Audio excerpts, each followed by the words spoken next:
विशेष गरी पास्टर गुरुजनहरू यहाँहरू सबैलाई प्यारो प्रभु यीशुको पवित्र नाममा जय मसीह र पास्टर पिटर लगायत सम्पूर्ण टिमलाई युएनपिएफ मेरो विचारमा युनाइटेड नेपाली पास्टर्स फेलोसिप जस्तो लाग्यो मैले चाहिँ हजुर धन्यवाद ओके हजुर धन्यवाद इन्डिया अनि नेपाल अनि अरू थुप्रै ठाउँबाट पास्टर जोडिनु भएको छ तपाईहरु सबैसँग यसरी यो साँझ संगति गर्ने यो अवसरको लागि परमेश्वरलाई धन्यवाद होस् म चाहिँ काठमाडौँको यो भैँसी पाटी भन्ने ठाउँमा बस्छु यहाँ त्यति धेरै भैँसीहरू चाहिँ पाल्दैन र पनि उहिले पाल्थ्यो होला त्यसले त भैँसी पाटी भन्छ अहिले पनि अनि त्यो ठाउँमा बस्छु र हाम्रो मन्डली ग्रेट कमिसन फेलोशिप चर्चको पास्टरको रूपमा म सेवाकार्य गर्दैछु म मेरो श्रीमती मेरो एक छोरा हुनुहुन्छ 22 वर्षको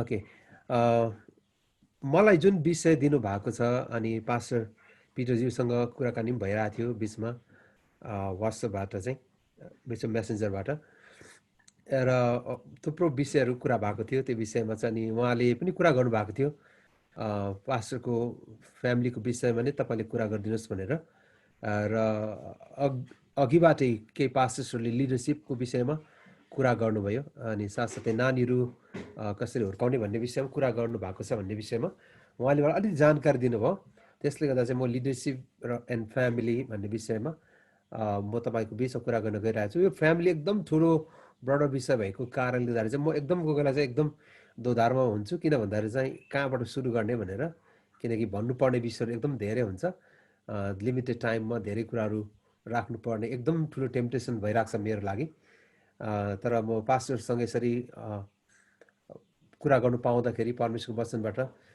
बाँड्न पाउँदाखेरि म आफैलाई पनि गौरवान्वित ठान्छु र धेरैजना पास्टर्सहरू म धेरै चिन्दिनँ जस्तो लाग्यो मलाई जो इन्डियाबाट हुनुहुन्छ अनि मलाई एकदम गर्व लागेको छ म इन्डियामा त्यति धेरै गएको छैन अथवा नर्थ इन्डिया बाहेक मेरो धेरै जाने भने दार्जिलिङ अनि सिक्किम अनि आसाम नागाल्यान्ड र मणिपुर म गएँ म अहिलेसम्म यता हजुर भएको ठाउँतिर चाहिँ म गएको छैन मेरो खासै अक्टोबरमा चाहिँ लुधियानामा लुधियाना हाम्रो पन्जाबमा थियो पन्जाबमा र हाम्रो चण्डीगढ भन्ने ठाउँमा साथी कोभिडले गर्दा म जानु नसक्ने भएँ तर म इन्डिया त्यति धेरै घुमेको छैन तर एकदम गर्व लागेको छ मलाई नेपाली भाषी मण्डलीहरू परमेश्वरले भारतको विभिन्न ठाउँहरूमा पुर्याउँदै हुनुहुन्छ परमेश्वरलाई सबै कुराको श्रेय र महिमा होस् र यसरी यो बेलुकी तपाईसँग जोडिन पाएकोमा म परमेश्वरलाई धन्यवाद दिँदै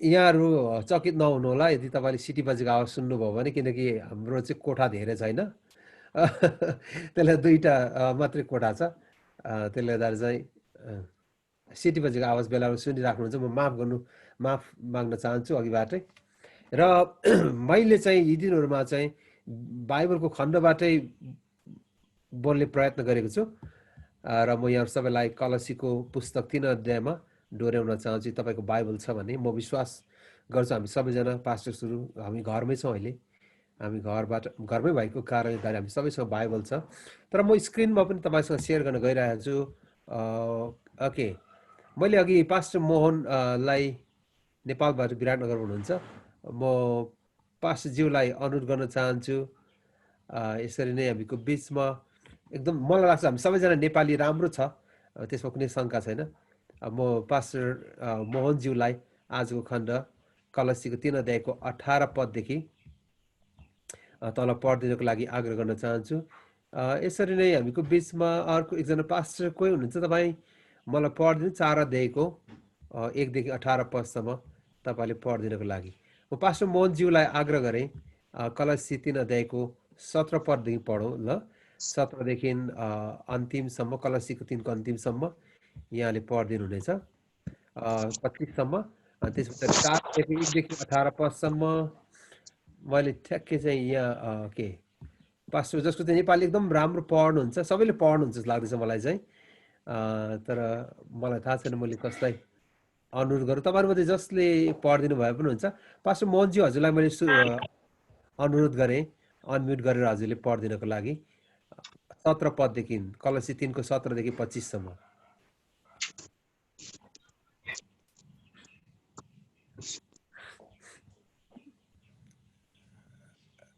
हजुर पास्टर हो पास्टर मोहनजी हजुर रेडी हुनुहुन्छ हजुर? मेरो नेट अलिकति ओके एकदमै यहाँ ओके पोर भइरहेछ कि ओके सर अड्किरहेछ। हुन्छ नि पास्टरजी धन्यवाद। र हामी मात्रै जसको नेट राम्रो छ हजुर मलाई पढ्नलाई सहायता गर्नुहुन्छ। हजुर पास्टर मोहनज्यूको नेट अलिक समस्या जस्तो लाग्यो मलाई। हजुर हजुर ओके अलि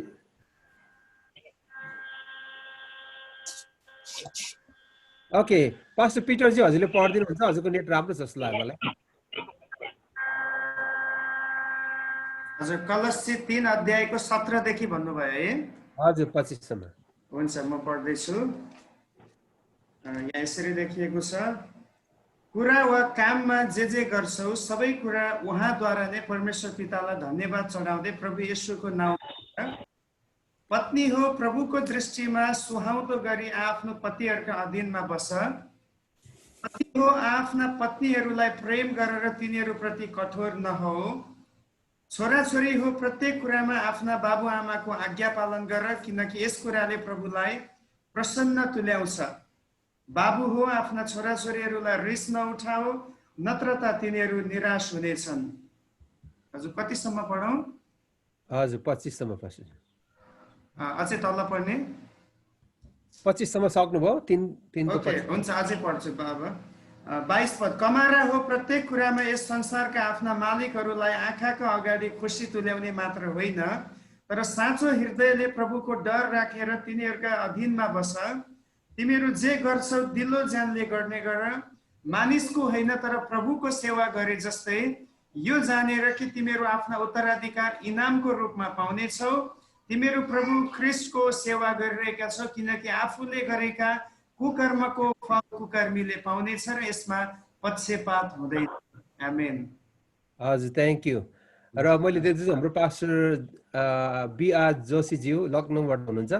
हजुर यदि नेपाली तपाईँ पढ्नु सक्नुहुन्छ भने 4 देखि 1 देखि 18 सम्म म पास्टरबाट अनुरोध गरेँ।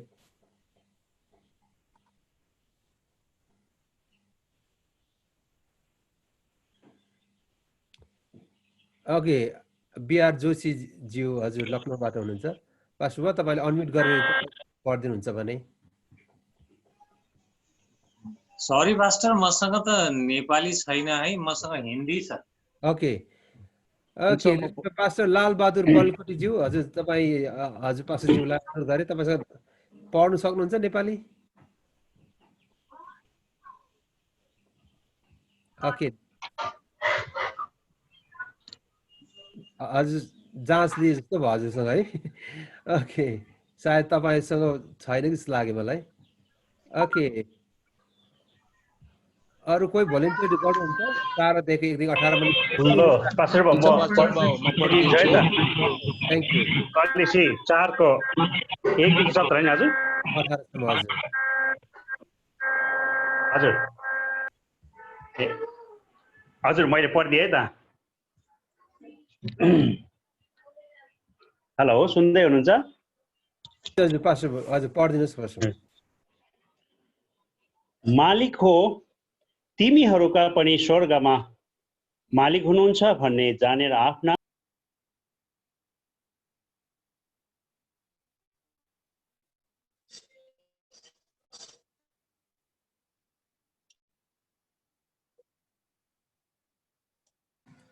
पास्टरज्यूको माइक हजुरले अनम्युट गर्नुहोस्। माइक म्युट भएको छ पास्टर पिटर राईज्यू। ए हजुर भयो अहिले? हजुर हजुर हुन्छ। अच्छा सुरुदेखि पढेँ है त मैले। हजुर मालिक हो तिमीहरूका पनि स्वर्गमा मालिक हुनुहुन्छ भन्ने जानेर आफ्ना कमरहरूसँग न्यायसङ्गत र उचित व्यवहार गर। सतर्क भएर धन्यवाद सहित स्थिर भई प्रार्थनामा लागिरहो। हाम्रा निम्ति पनि प्रार्थना गर, ताकि ख्रिस्टको त्यो रहस्य प्रचार गर्नलाई परमेश्वरले हामीलाई वचनको निम्ति एउटा ढोका खोलिदेऊन्, जसको निम्ति म थुनामा पढेको छु र मैले बोल्नु पर्ने वचन खुलस्त पार्न सकूँ। समयको सदुपयोग गर्दै बाहिरकाहरूसँग बुद्धिमानी साथ व्यवहार गर। नुनले स्वादिलो पारे जस्तो तिमीहरूको बोली वचन सधैँ कृपालु होस्, ताकि प्रत्येकलाई कसरी जवाफ दिनुपर्ने हो सो तिमीहरू जान। अन्तिम अभिवादन। मेरो विषयमा सबै कुरा प्रिय भाइ, विश्वासी धर्मसेवक र प्रभुमा सङ्गीत दास तुखिकसले तिमीहरूलाई भन्नेछन्। यस अभिप्रायले नै मैले तिनलाई तिमीहरू कहाँ पठाएको हुँ कि तिमीहरूले हाम्रो विषयमा थाहा पाओ र तिनले तिमीहरूका हृदयलाई प्रोत्साहित तुल्याउन्। तिनीसँग ओनेसिमस आउँदैछन्, जो तिमीहरू मध्येका एकजना हुन् र तिनी हाम्रा विश्वासी र प्रिय भाइ हुन्। यहाँको सबै हाल खबर तिनीहरूले तिमीहरूलाई बताउने छन्। मेरो सङ्गी कैदी अरिस्तार्खसले तिमीहरूलाई अभिवादन पठाएका छन्। बर्नाबासको भानिज मर्कुसको पनि अभिवादन। तिनको विषयमा तिमीहरूले आदेश पाइसकेका छौ। तिमीहरू कहाँ आए भने तिनीहरूलाई स्वागत गर। युस्तस नाउँ भएका यीशुले पनि तिनीहरूलाई अभिवादन पठाएका छन्। परमेश्वरका राज्यको निम्ति मेरा सहकर्मीहरूमध्ये यहुदी विश्वासीहरू यिनीहरू मात्र हुन्। यिनीहरूद्वारा मलाई सान्त्वना मिलेको छ। तिमीहरू मध्येका एकजना ख्रीष्ट यीशुका दास इपाफ्रासले पनि अभिवादन पठाएका छन्। तिनले आफ्ना प्रार्थनामा परिश्रम साथ सधैँ तिमीहरूलाई स्मरण गर्छन्, ताकि तिमीहरू परिपक्व हो र परमेश्वरका सारा इच्छामा सम्पूर्ण रूपले निर्धक्क भई बस्न सक। किनकि म तिनको निम्ति गवाही दिन्छु कि तिमीहरू र लाउडिकिया र हिरापोलिसमा हुनेहरूका निम्ति तिनले घोर परिश्रम गरेका छन्। प्रिय वैद लुका र डेमासले पनि तिनीहरूलाई अभिवादन पठाएका छन्। लाउडिकियाका भाइहरू र नुफास र तिनका घरमा भएका मण्डलीलाई मेरा अभिवादन देऊ। तिमीहरूका बीचमा यो पत्र पढिएपछि लाउडिकियाका मण्डलीमा पनि यो पढ्न लगाऊ र लाउडिकियाको चिठी पनि तिनीहरूले पढ। तिमीले प्रभुमा पाएका सेवाको काम पुरा गर अनि अर्खिप्पसलाई भनिदेऊ, म पावल हुँ। यो अभिवादन चाहिँ आफ्नै हातले लेख्दैछु। मेरा साङ्लाहरूलाई याद राख। तिमीहरूसँग अनुग्रह रहोस्। आमेन।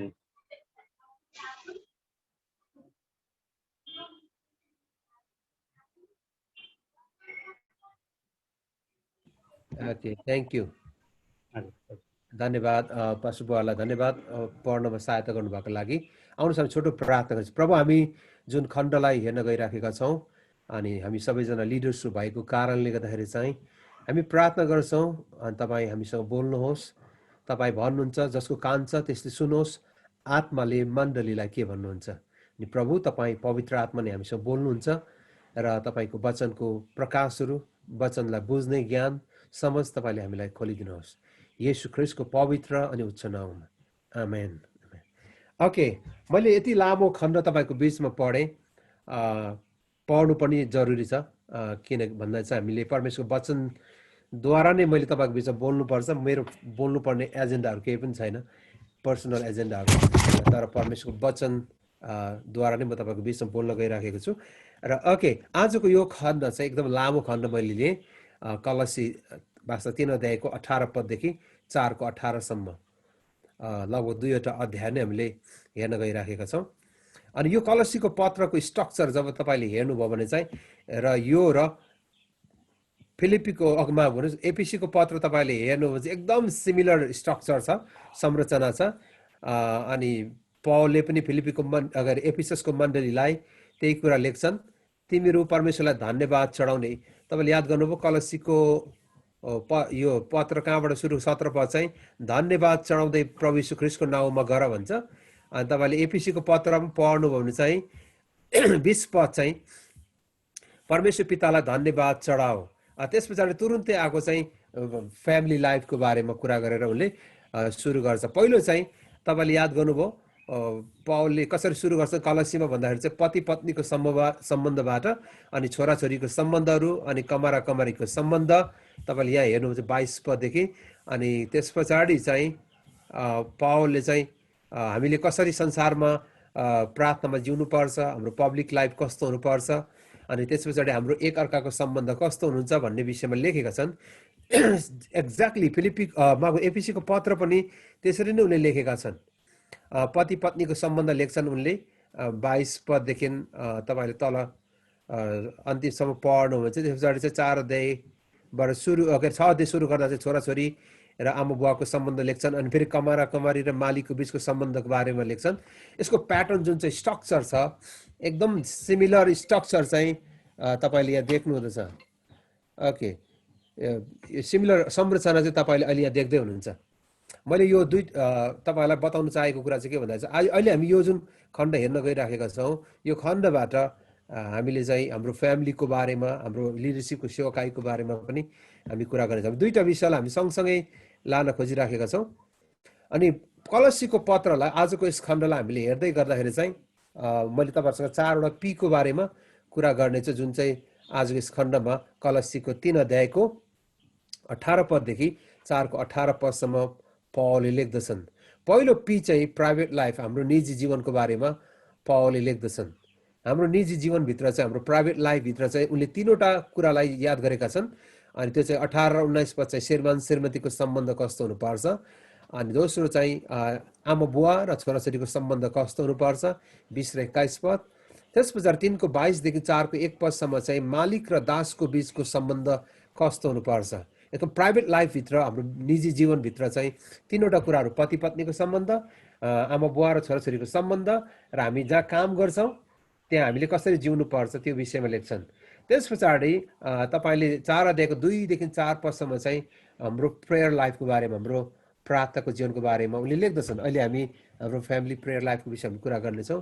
त्यस पछाडि चाहिँ 4को 5 र 6 पद चाहिँ पब्लिक लाइफको बारेमा, हाम्रो सार्वजनिक जीवन अथवा हाम्रो चर्चदेखि बाहिर हाम्रो अन्य जातिको बिचमा, हाम्रो समाजमा हाम्रो टेस्टमनी चाहिँ, हाम्रो जिउने शैली चाहिँ कस्तो छ त्यसको बारेमा लेख्छन्। र अन्तिममा चाहिँ पावलले चाहिँ 4को 7देखि 17 पदसम्म चाहिँ उनको पर्सनल लाइफको बारेमा लेख्छन्।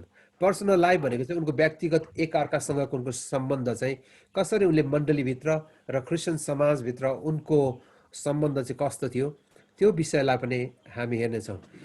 तर पावलले यो 4वटा पीको विषयमा, निजी जीवन, प्रार्थनाको जीवन, सार्वजनिक जीवन र एकअर्कासँगको हाम्रो व्यक्तिगत जीवनको बारेमा लेख्नुभन्दा अगाडि पावलले त्यसको इन्ट्रोडक्सन चाहिँ कहाँबाट दिए भन्दाखेरि चाहिँ कलसी 3 अध्याय जब उनले सुरु गर्छन् 1देखि हेऱ्यो भने चाहिँ हामी ख्रिस्ट येशूसँगै बौरी उठाइएका छौँ, हामी येशू ख्रिस्टसँगै आत्मिक रीतिले उहाँसँगै राज्य गर्दैछौँ। यसका हामी स्वर्गको कुरामा तिमीहरू मन लगाऊ भन्छ। तिमीहरू ख्रिस्ट येशूसँगै बौरी उठाएका छौ, तिमीहरूको आत्मिक रीतिले तिमीहरू ख्रिस्टसँगै लुकाइएका छौ र ख्रिस्ट नै तिमीहरूको लागि जीवन हुनुहुन्छ भनेर पावलले त्यहाँबाट सुरु गरेका छन्। अनि त्यस पछाडि पावलले लेख्दैछन् यदि तिमीहरू ख्रिस्टसँगै जी उठेका छौ भने त तिमीले संसारिक कुरालाई त्यागेका छौ, मारेका छौ भनेर उनले लेख्दछन्। अनि त्यस पछाडि अन्तिममा आएर चाहिँ उनले के लेख्छ भन्दा चाहिँ 17 पदमा चाहिँ अघि हामीले जहाँबाट सुरु गऱ्यौँ 17 पदमा चाहिँ कुरा र काममा जे गर्छौ सबै कुराद्वारा परमेश्वर पितालाई धन्यवाद चढाउँदै प्रभु येशूको नाउँमा गर। कलसीको पत्रभित्र थुप्रो थिमहरू, प्रसङ्गहरू, थुप्रो विषयहरू बगेर गएको छ। त्यो धेरै विषयहरू मध्ये चाहिँ एउटा विषय चाहिँ, एउटा थिम चाहिँ थ्याङ्क्स गिभिङ भन्ने। 1को 12मा हेर्नु भने चाहिँ पितालाई धन्यवाद चढाऊ। 2को 7 पदमा धन्यवाद दिनमा प्रशस्त हुँदै जाऊ। ओके, त्यस पछाडि 3को 17मा चाहिँ तिमी जे गर्छौ सबै कुरामा परमेश्वरलाई पितालाई धन्यवाद चढाऊ। ओके, अब कलसीको पत्रमा उसले के भन्छ भने धन्यवादी जीवन बिताऊ। अघि मैले तपाईँलाई माथिको अलिकति खण्ड पनि पढेँ। एफिसीको खण्डमा तपाईँले हेऱ्यो भने चाहिँ स्ट्रक्चर चाहिँ सिमिलर छ। 20 पदमा उसले के भने सबै कुरामा निम्ति परमेश्वर प्रभु यीशु ख्रिस्टको नाउँमा पितालाई धन्यवाद चढाऊ र एकअर्काको अधीनतामा बस्छ। अनि तुरुन्त चाहिँ अब पत्नी हो प्रभुको अधीनमा रहे जस्तै आफ्नो पतिको अधीनतामा बस्छ। अनि 25मा पति आफ्नो पत्नीलाई प्रेम गरे। ट्राई गर तर उ चेयरमा बैठ के टेबल में बैठ। 18 पदमा चाहिँ वहाँबाट निकालिए अनि तेरो त्यो चलाएर हेर के हुन्छ। ज्यू तपाईँ होस् हुनुहुन्छ भने म्युट गरिदिनु भयो हुन्छ मलाई। 18 पदमा चाहिँ पावलले के भन्छ भने तिमीहरू पवित्र आत्माले भरपुर, त्यो चाहिँ इम्पेरेटिभ कमान्ड छ। अनि पवित्र आत्माले भरपुर भएपछि अब कसरी जिउनु पर्छ, पवित्र आत्माले भरिएको मान्छे चाहिँ कसरी जिउँछ भन्दा पहिलो कुरा चाहिँ धन्यवादी जीवन जिउँछ। त्यस पछाडि चाहिँ उसको फ्यामिली लाइफको विषयमा तुरुन्तै पावलले कुरा गरिहाल्छन्। पवित्र आत्माले भरपुर हो, fill with the holy spirit, पवित्र आत्माले भरपुर हो भन्छ। त्यो चाहिँ इम्पेरेटिभ कमान्ड, त्यो अहिले हुनुपर्छ र निरन्तर भइराख्नुपर्छ भन्ने कुरा, त्यो प्रेजेन्ट कन्टिन्युस टेन्समा छ। अहिले हुनुपर्छ र निरन्तर पवित्र आत्माले भरपुर भइराख्नु पर्ने कुरा। पवित्र आत्माले भरिएको मानिसको जीवनमा देखिने कुरा चाहिँ पहिलो कुरा चाहिँ धन्यवादिता हुने कुरा हो।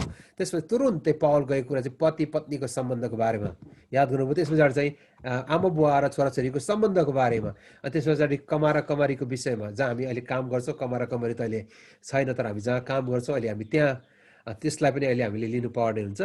तपाईँले याद गर्नुभयो पावल चाहिँ के कुरा गर्दैछन् भन्दाखेरि चाहिँ उनले कहाँबाट सुरु गर्छन् भने चाहिँ धन्यवादिताको जीवन। हाम्रो जीवन चाहिँ धन्यवादी हुनुपर्छ, तर त्यति मात्र होइन, तर हाम्रो जीवन चाहिँ धन्यवादितामा मुखले मात्र होइन तर जिउने कुरा पनि हो। यसका मैले अङ्ग्रेजीमा के भन्छ, थ्याङ्क्स गिभिङ पछाडि चाहिँ थ्याङ्क्स लिभिङ पनि हुनुपर्छ भनिकन पावलले भन्दछन् है। Paul not only focus on the thanks giving but thanks living. Okay, पावलले चाहिँ आफ्नो मण्डली, आफ्नो जनहरूलाई चाहिँ, त्यहाँका विश्वासीहरूलाई चाहिँ धन्यवादी जीवन जिउनको लागि, धन्यवादी हुनको लागि मात्र होइन तर धन्यवादी जीवन जिउनको लागि पनि। अब त्यो थ्याङ्क्स लिभिङ, अब थ्याङ्क्स गिभिङ त सक्यो, हाम्रो मुखबाट हामी परमेश्वरलाई धन्यवाद चढाउँदछौँ, तर अब हामीले थ्याङ्क्स लिभिङ जुन चाहिँ धन्यवादी जीवन जिउनु पर्छ, किन हामी पवित्र आत्माले यदि भरपुर भएको हो भने चाहिँ हामीले त्यो जीवन अब जिउनु पर्छ। अनि त्यस पछाडि तुरुन्तै गएको कुरा चाहिँ अब प्राइभेट लाइफबाट हामी सुरु गर्नेछौँ। ओके, प्राइभेट लाइफभित्र हामीले 3वटा कुरा हेरेका छौँ। तपाईँले यहाँ ए भनेर लेख्नु भएको छ, प्राइभेट निजी जीवन। हाम्रो निजी जीवन जो चाहिँ प्रायः धेरैलाई थाहा नहुनु पनि सक्छ, त्यो निजी जीवनभित्र चाहिँ पहिलो कुरा चाहिँ हाम्रो पति पत्नीको सम्बन्धबाट पावलले चाहिँ सुरु गर्दछन्। पहिलो आज्ञा चाहिँ पावलले पत्नीलाई दिएका छन्। तपाईँले याद गर्नु 18 पदमा, यसकारण पत्नी हो प्रभुको दृष्टिमा सुहाउँदो गरी आफ्ना पतिहरूका अधीनतामा बस। अनि 19 पछि पतिहरूलाई आज्ञा दिएको छ, आफ्नो पत्नीलाई प्रेम गर र तिनीहरूप्रति कठोर नहौ। ओके, यदि हामी पवित्र आत्माले भरिएका हौँ भने त अब हामी धेरैचोटि चाहिँ हामी त्यो ब्याकग्राउन्डबाट आउँछ, जहाँ हामी चाहिँ पवित्र आत्माको कुरा गर्ने बित्तिकै पवित्र आत्माको दान वरदानको विषयमा हामी जोड दिन्छौँ, जुन कुरा असल कुरा हो। अनि पवित्र आत्माको दान वरदानहरू, पवित्र आत्माको फलहरू हाम्रो जीवनमा चाहिन्छ। तर पावलले जोड दिएको कुरा चाहिँ पवित्र आत्माले भरिएको मानिस चाहिँ, यदि हामी येशू ख्रीष्टसँगै बौरी उठेको हो भने, यदि हामी ख्रीष्टसँगै राज्य गर्ने मान्छेहरू हो भने त तपाईँहरू मेरो जीवन, हाम्रो प्राइभेट लाइफ चाहिँ प्राइभेट लाइफबाट सुरु गर्नुपर्ने कुरा छ। त्यो परिवर्तन चाहिँ, त्यो रूपान्तरण चाहिँ, त्यो ट्रान्सफर्मेसन चाहिँ हाम्रो प्राइभेट लाइफबाट देखिने कुरा हो, हाम्रो निजी जीवनबाट देखिने कुरा। अनि त्यो पहिलो कुरा चाहिँ हाम्रो प्राइभेट लाइफभित्र पावलले कुरा गरेको चाहिँ हाम्रो म्यारिटल लाइफको विषयमा हो। हामी सबैजना अगुवा भएको कारणले गर्दाखेरि चाहिँ हामी सबैलाई एउटा ठुलो च्यालेन्ज, तपाईँ अनि म आफै पनि। अहिले जसरी म यो कुरा बोल्दैछु, यो वचन मेरो लागि पनि हो, अनि यो वचन मैले मेरो लागि पनि बोल्दैछु, अनि यो वचन हामी सबै पास्टर्सको लागि। हामीले याद गर्नुपर्ने कुरा चाहिँ जब पावलले तिमोथीको पत्रमा, पहिलो तिमोथी 3 अध्याय र तितसमा पास्टरको क्वालिफिकेसन हुँदैन, त्यहाँ पास्टर भन्ने शब्द छैन, बिसप भन्ने छ। बिसप, पास्टर्स र एल्डर्सहरू चाहिँ एउटै हो। हामी अङ्ग्रेजीमा चाहिँ इन्टरचेन्जेबली भन्छौँ होइन, एकअर्काका पर्यायवाची भन्छौँ, एकअर्काको परिपूरकको रूपमा प्रयोग गरेका कुराहरू, खालि एउटा डिनोमिनेसन रूपमा हामी फरक हो। अब बिसपलाई हामी एपिस्कोपस भन्छौँ, जतिजना चाहिँ बिसप सिस्टममा नै तिनीहरू चाहिँ एपिस्कोपल चर्च भए, एपिस्कोपसबाट एपिस्कोपल चर्चहरू भए। अब एपिस्कोपल चर्चहरूभित्र अब मेथोडिस्टहरू, एङ्ग्लिकनहरू आउँछन्, एपिस्कोपल भिन्नै डिनोमिनेसन पनि छ। र अहिले बिलिभर्स चर्चहरू पनि त्यही एपिस्कोपस बिसप सिस्टममा गए, लिडरसिप फरक मात्रै हो, तर बिसप चाहिँ ठुलो, पास्टर अलिक सानो, अनि एल्डर अलिक सानो भन्ने चाहिँ होइन। पास्टर, बिसप र एल्डर चाहिँ एउटै हो।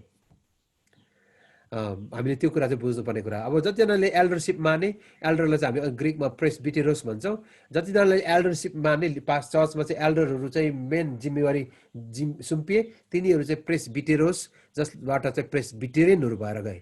यसको प्रेसबिटेरियन चर्चले चाहिँ एल्डरसिपलाई मान्छ नि, प्राचीनहरू भनेर। दार्जिलिङ, कालिम्पोङमा तपाईँले सिक्किमतिर सुन्नुहुन्छ, पास्टर पनि हुन्छ, तर एल्डरले नै चर्चको सम्पूर्ण एडमिनिस्ट्रेसन चलाउँछ। अनि तिनीहरूलाई चाहिँ हामी प्रेसबिटेरियनहरू हामी भन्छौँ। अनि रेस्ट चर्चेसहरू हामी पास्टरसिपलाई हामी जोड दिएका छौँ। ग्रिकमा त अब एकदम थोरै चलाइएको शब्द चाहिँ बाइबलमा चाहिँ पास्टर हो। तर पास्टरलाई बुझाउने थुप्रै आलङ्कारिक शब्दहरू छन्। गोठालो भन्ने शब्द मेटाफोरहरू चलाइएको छ। अनि पास्टर शब्द एकदम ब्रडर भएको कारणले गर्दा ग्रिकमा हामी पोइमेन भन्छौँ अथवा गोठालो भन्ने अर्थ पनि हो। एफिसी 4:11 पदमा पास्टर एकदम कम चलाइएको छ। तर हामीले जब पहिलो तिमोथी 3 अध्याय र तीतसको 1 अध्याय पढ्दै गर्दाखेरि चाहिँ यो चाहिँ बिशपको क्वालिफिकेसन, एल्डरको क्वालिफिकेसन भनेर हेर्दै गर्दाखेरि चाहिँ बिशपको योग्यताहरू र एल्डरको योग्यता भन्दै गर्दा चाहिँ पास्टरको योग्यता हो। पास्टरको योग्यताभित्र पनि पावलले स्पष्टसँग फ्यामिलीको विषयमा चाहिँ लेखेका छन्। यसकारण तपाईँले त्यहाँ याद गर्नुभयो भने चाहिँ उनको चाहिँ पर्सनल क्वालिफिकेसन, उनको फ्यामिली क्वालिफिकेसन पनि त्यहाँ हुनुपर्छ। प्रोफेसनल क्वालिफिकेसन, सोसियल क्वालिफिकेसन अनि डक्ट्रिनल क्वालिफिकेसनको बारेमा पावलले लेख्दछन्। अनि फ्यामिली क्वालिफिकेसनभित्र चाहिँ पावलले के लेखे भन्दाखेरि चाहिँ यसकारण बिशप चाहिँ दोष लगाउन नसक्ने एउटै पत्नीकी पति हुनुपर्छ भनेको छन्। र तीतसमा हेरेपछि एल्डर एउटै स्त्रीको पति र दोष रहित यस्तो एउटा व्यक्ति होस् भनिकन लेखिएको छ। यसका प्रियहरू, हामी सबैजना पास्टर भएको कारणले गर्दाखेरि चाहिँ हाम्रो फ्यामिली फोकस चाहिँ हुनुपर्ने एउटा जरुरी छ। किनकि मिनिस्ट्री चाहिँ फ्यामिलीबाटै सुरु हुने कुरा पनि हो। यसकारण पावलले जब एफिसीको पत्रमा लेख्दछन्, तपाईँले याद गर्नुभयो चाहिँ पावलले के लेखे भन्दाखेरि चाहिँ एफिसीको पत्रमा चाहिँ बडो महत्त्वपूर्ण कुरो उनले लेखेका छन्। 3 अध्यायको 21 पद, उहाँलाई नै पुस्ता पुस्तासम्म मण्डली र ख्रिस्ट येशूमा सदा सर्वदा महिमा होस्। उहाँलाई नै महिमा होस् पुस्ता पुस्तासम्म कहाँ? मण्डली र ख्रिस्ट येशूमा। ओके, त्यो महिमा जुन मण्डलीमा रहिरहनु पर्छ। अनि त्यो चाहिँ generation to generation, throughout all generation, पुस्ता पुस्तासम्म त्यो महिमा चाहिँ मण्डलीमा बनिरहनको लागि चाहिँ पहिलो कुरा चाहिँ हामीले याद गर्नुपर्ने कुरा चाहिँ धेरै ठाउँ चर्चलाई पनि फ्यामिलीसँग पनि तुलना गरिएको छ। मैले माथि एउटा भर्स पनि राखेको छु, पहिलो तिमोथी 3:15, ताकि म कतै ढिलाएँ भने पनि परमेश्वरको घर न जो जीवित परमेश्वरको मण्डली हो, सत्यको खाँब हो, आड हो, त्यहाँ कसरी चल्नुपर्छ सो तिमीले जानिराख। परमेश्वरको घर न जो जीवित मण्डली हो भनेर लेखेको छ है। घर न अथवा परिवारसँग पनि मण्डलीलाई तुलना गरेको छ। परिवार नै मण्डली त होइन, तर परिवारसँग पनि मण्डलीलाई पावलले तुलना गरेको। यसकारण मण्डली परिवार चाहिँ एकदम महत्त्वपूर्ण कुरा छ। अनि परिवार मिलेर नै मण्डली बनेको कुरा हो। त्यो कारणले गर्दा चाहिँ हाम्रो पहिलो फोकस चाहिँ पावलले जोड दिएको महत्त्वपूर्ण क्षेत्र चाहिँ पहिलोको चाहिँ हाम्रो फ्यामिली लाइफ नै हो। त्यसले गर्दा चाहिँ अलि तल गएर हामी नानीको विषयमा हेर्छौँ। कसैले आफ्नो परिवारलाई तल लाउन सक्दैन भने त, परिवारलाई लिड गर्न सक्दैन भने त उसले मण्डलीको कसरी सेवा गर्न सक्छ र रिटोरिकल क्वेसन सोधेको छ। पावलले त्यो प्रश्न सोधेको कारण, हामी अङ्ग्रेजीमा चाहिँ रिटोरिकल क्वेसन भन्छौँ, त्यो प्रश्न सोधेको छ, त्यसको जवाफ चाहिँ मागेको होइन, तर त्यो क्वेसनभित्र नै जवाफ छ। यदि कुनै मानिसले आफ्नो परिवारको देखभाल गर्न सक्दैन भने उसले मण्डलीको कसरी देखभाल गर्न सक्छ र भनेको छ है। अनि त्यो क्वेसन त्यहाँ छोडेर गएको छ पावलले। अनि त्यो रिटोरिकल क्वेसन भनेको चाहिँ त्यो प्रश्नको जवाब चाहिँ हामीले आफैलाई दिनुपर्ने हो। पावलले त्यसको उत्तर त्यहाँ दिएका छैन। त्यो प्रश्न चाहिँ हामीलाई छोडेर गएका छन्। अनि तपाईँ र म पास्टर भएको कारणले हाम्रो फ्यामिलीको जुन क्वेसन उनले सोधेर गए त्यो प्रश्नको जवाब चाहिँ तपाईँ र मसँग हुनुपर्छ। यसका प्रियहरू, हामी सबैजना पास्टर भएको कारण हजुरहरू अनि लगायत म आफैले हाम्रो पहिलो फोकस हामीले गर्नुपर्ने कुरा चाहिँ हाम्रो परिवार नै हो। यसको पावलले जब पेपिसीमा लेखे पवित्र आत्माले भरपुर हो, तुरुन्तै पावलले लेखेको कुरा चाहिँ भरपुरीबाट आउने कुरा चाहिँ देखिने कुरा चाहिँ के छ? हाम्रो निजी जीवनभित्रै हाम्रो प्राइभेट लाइफ नै हो, म्यारिटल लाइफको विषयमा। पवित्र आत्माले भरेर धेरैजनाले सायद हामीले दान वरदान पाएका छौँ होला, चङ्गाईको वरदान होला, थुप्रै सेवाका हामीले बाहिर गरौँला, तर यदि हाम्रो परिवारलाई हामीले सम्हालेका छैनौँ भने त हाम्रो बाहिरको सेवा एक दिन धोका दिनेछ त्यसले। मलाई थाहा छैन हजुरले कतिजनाले लाइभ गर्नुहुन्छ। म धेरैवटा टिचिङ चाहिँ लाइभ नगर्नु भन्छु फेसबुकतिर होइन। कतिवटा टिचिङ सो चाहिँ हाम्रो पास्टर्सको लागि मात्रै हुन्छ, प्राइभेसी पनि हुनुपर्ने हुन्छ, त्यो तपाईँको कुरा। तर मेरो व्यक्तिगत रीतिले चाहिँ म फेसबुकमा चाहिँ म प्रायः बोल्नु नचाहने मान्छे नै हो। पब्लिकमा नजानुपर्छ भन्ने कतिवटा प्राइभेसी कुराहरू पनि हुन्छ जो चाहिँ हामीले हाम्रो बिचमा मात्रै कुरा गर्नुपर्ने हुन्छ। मेरो जीवनमा म सेवाकाईमा आएको 1990 मा म फुल टाइम सेवाकाईमा आएँ। लगभग 30 इयर्स अहिले भयो फुल टाइम सेवाकाईमा आएको म। मेरो हजुरबुवाको पास्टर सेवाकाईदेखि मेरो बुवाको सेवाकाई मैले हेरेँ। लामो क्रिस्चियन एउटा इतिहासभित्र हेर्दै गर्दाखेरि चाहिँ यति धेरै दुःखद कुराहरू मण्डली इतिहासभित्र भएका छन् अनि त्यो सबभन्दा ठुलो समस्या चाहिँ लिडर्सहरूबाट। अनि मलाई विलियम जेराल्डले भनेको एउटा मनपर्ने कुरा चाहिँ के छ भन्दाखेरि चाहिँ उनको लिडरसिप किताब उनले के लेखे भन्दाखेरि चाहिँ धेरैजना लिडर्सहरू चाहिँ चर्च बढ्यो कि बढेन भनेर फिक्री गर्छ अरे, तर पास्टरले कहिले पनि फिक्री नगर्नु चर्च बढ्यो कि बढेन, किनकि चर्च बढाउने काम पास्टरको होइन, चर्च परमेश्वरले नै बढाउनुहुन्छ, मण्डली परमेश्वरले बढाउनुहुन्छ। हाम्रो फिक्री चाहिँ विलियम जेराल्डले के भने तिम्रो फिक्री चाहिँ मण्डली बढ्यो बढेन भन्ने कुरा हाम्रो फिक्री होइन, तर हाम्रो फिक्री चाहिँ हामी चाहिँ प्रभुसँग बढ्यो कि बढेन त्यो चाहिँ हाम्रो पहिलो फिक्री हुनुपर्छ। त्यसले गर्दा चाहिँ अहिले हामी पास्टरहरू चाहिँ एकदम धेरै चिन्तित छौँ मण्डलीको विषयमा, तर हामी मण्डली चाहिँ परमेश्वरको हातमा सुम्पिने कुरा हो, परमेश्वरले बढाउनुहुन्छ। यसको पावलले भन्छ मैले रोपेँ अपोलोसले पानी हाल्यो, तर बढाउने काम चाहिँ परमेश्वरले गर्नुहुन्छ। हामी सबैजना कृषि पृष्ठभूमिबाट आएको, म पनि कृषि एउटा क्षेत्रबाट आएको मान्छे, हामी धान रोप्छौँ र त्यस पछाडि धान रोपेपछि चाहिँ त्यसलाई मलजल पनि गर्छौँ, त्यति मात्रै हो। तर धानको बोटलाई हामी बढाउन सक्दैनौँ, धानको बोटमा हामीले बाला लगाउन सक्दैनौँ, किनकि त्यो बोटमा बाला चाहिँ परमेश्वरले नै लगाउनुहुन्छ। यसका प्रियहरू हाम्रो मण्डलीमा हामी गोडमेल गर्नुपर्छ, परमेश्वर भन्छ सिकाउनु पर्छ, मण्डलीलाई वास्ता गर्नुपर्छ, तर मण्डली बढेन भनेर फिक्री गर्ने काम हाम्रो चाहिँ होइन। यसको यीशुले भन्नु फिक्री गरेर कुन मानिसले आफ्नो कदमा एक कद पनि थप्न सक्छ र? हामीले केही पनि गर्न सक्दैनौँ, हामी सबै कुरा परमेश्वरको हातमा सुम्पन्छौँ। यसका प्रियहरू हामी धेरैचोटि धेरै कुराको चिन्ता लिएर हिँडिरहेछौँ, तर हामीले याद गर्नुपर्ने कुरा चाहिँ हाम्रो फ्यामिलीको कुरालाई हामीले ध्यान दिनुपर्ने जरुरी पनि छ। हामीले त्यहाँबाट सुरु गर्नुपर्ने सेवाकाईहरू। म धेरैजना व्यक्तिहरूलाई चिन्छु, हामी सबै होसियार हुनुपर्ने कुरा छ। मैले कतिवटा उदाहरण दिँदै गर्दा चाहिँ यो उदाहरण चाहिँ मैले त्यो व्यक्तिको नाम म लिँदिनँ, तर कतिवटा उदाहरण म देख्दैछु। अहिले फ्यामिलीको विषयमा सबभन्दा ठुलो आक्रमण चाहिँ लिडरसिपबाट भएर गइरहेछ। शैतानले पनि सबभन्दा ठुलो आक्रमण गरेको क्षेत्र चाहिँ लिडरसिप नै हो, फ्यामिली नै हो। जोन पाइपरको उनको मण्डलीको डिकनको एउटा उदाहरण मलाई सधैँ भन्नु मनपर्छ। उनको त्यो चाहिँ सत्य कथा भएको घटना भएको कारणले, र उनको मण्डली डिकन चाहिँ एक दिन विदेशमा सेवाकाईको लागि गइराखेको थिए। प्लेनमा खानेकुरा दिन्छ, हामी सबैलाई थाहा छ, लामो जर्नीमा ब्रेकफास्ट हुन्छ, लन्च पनि हुन्छ, डिनर हुन्छ जे भनौँ।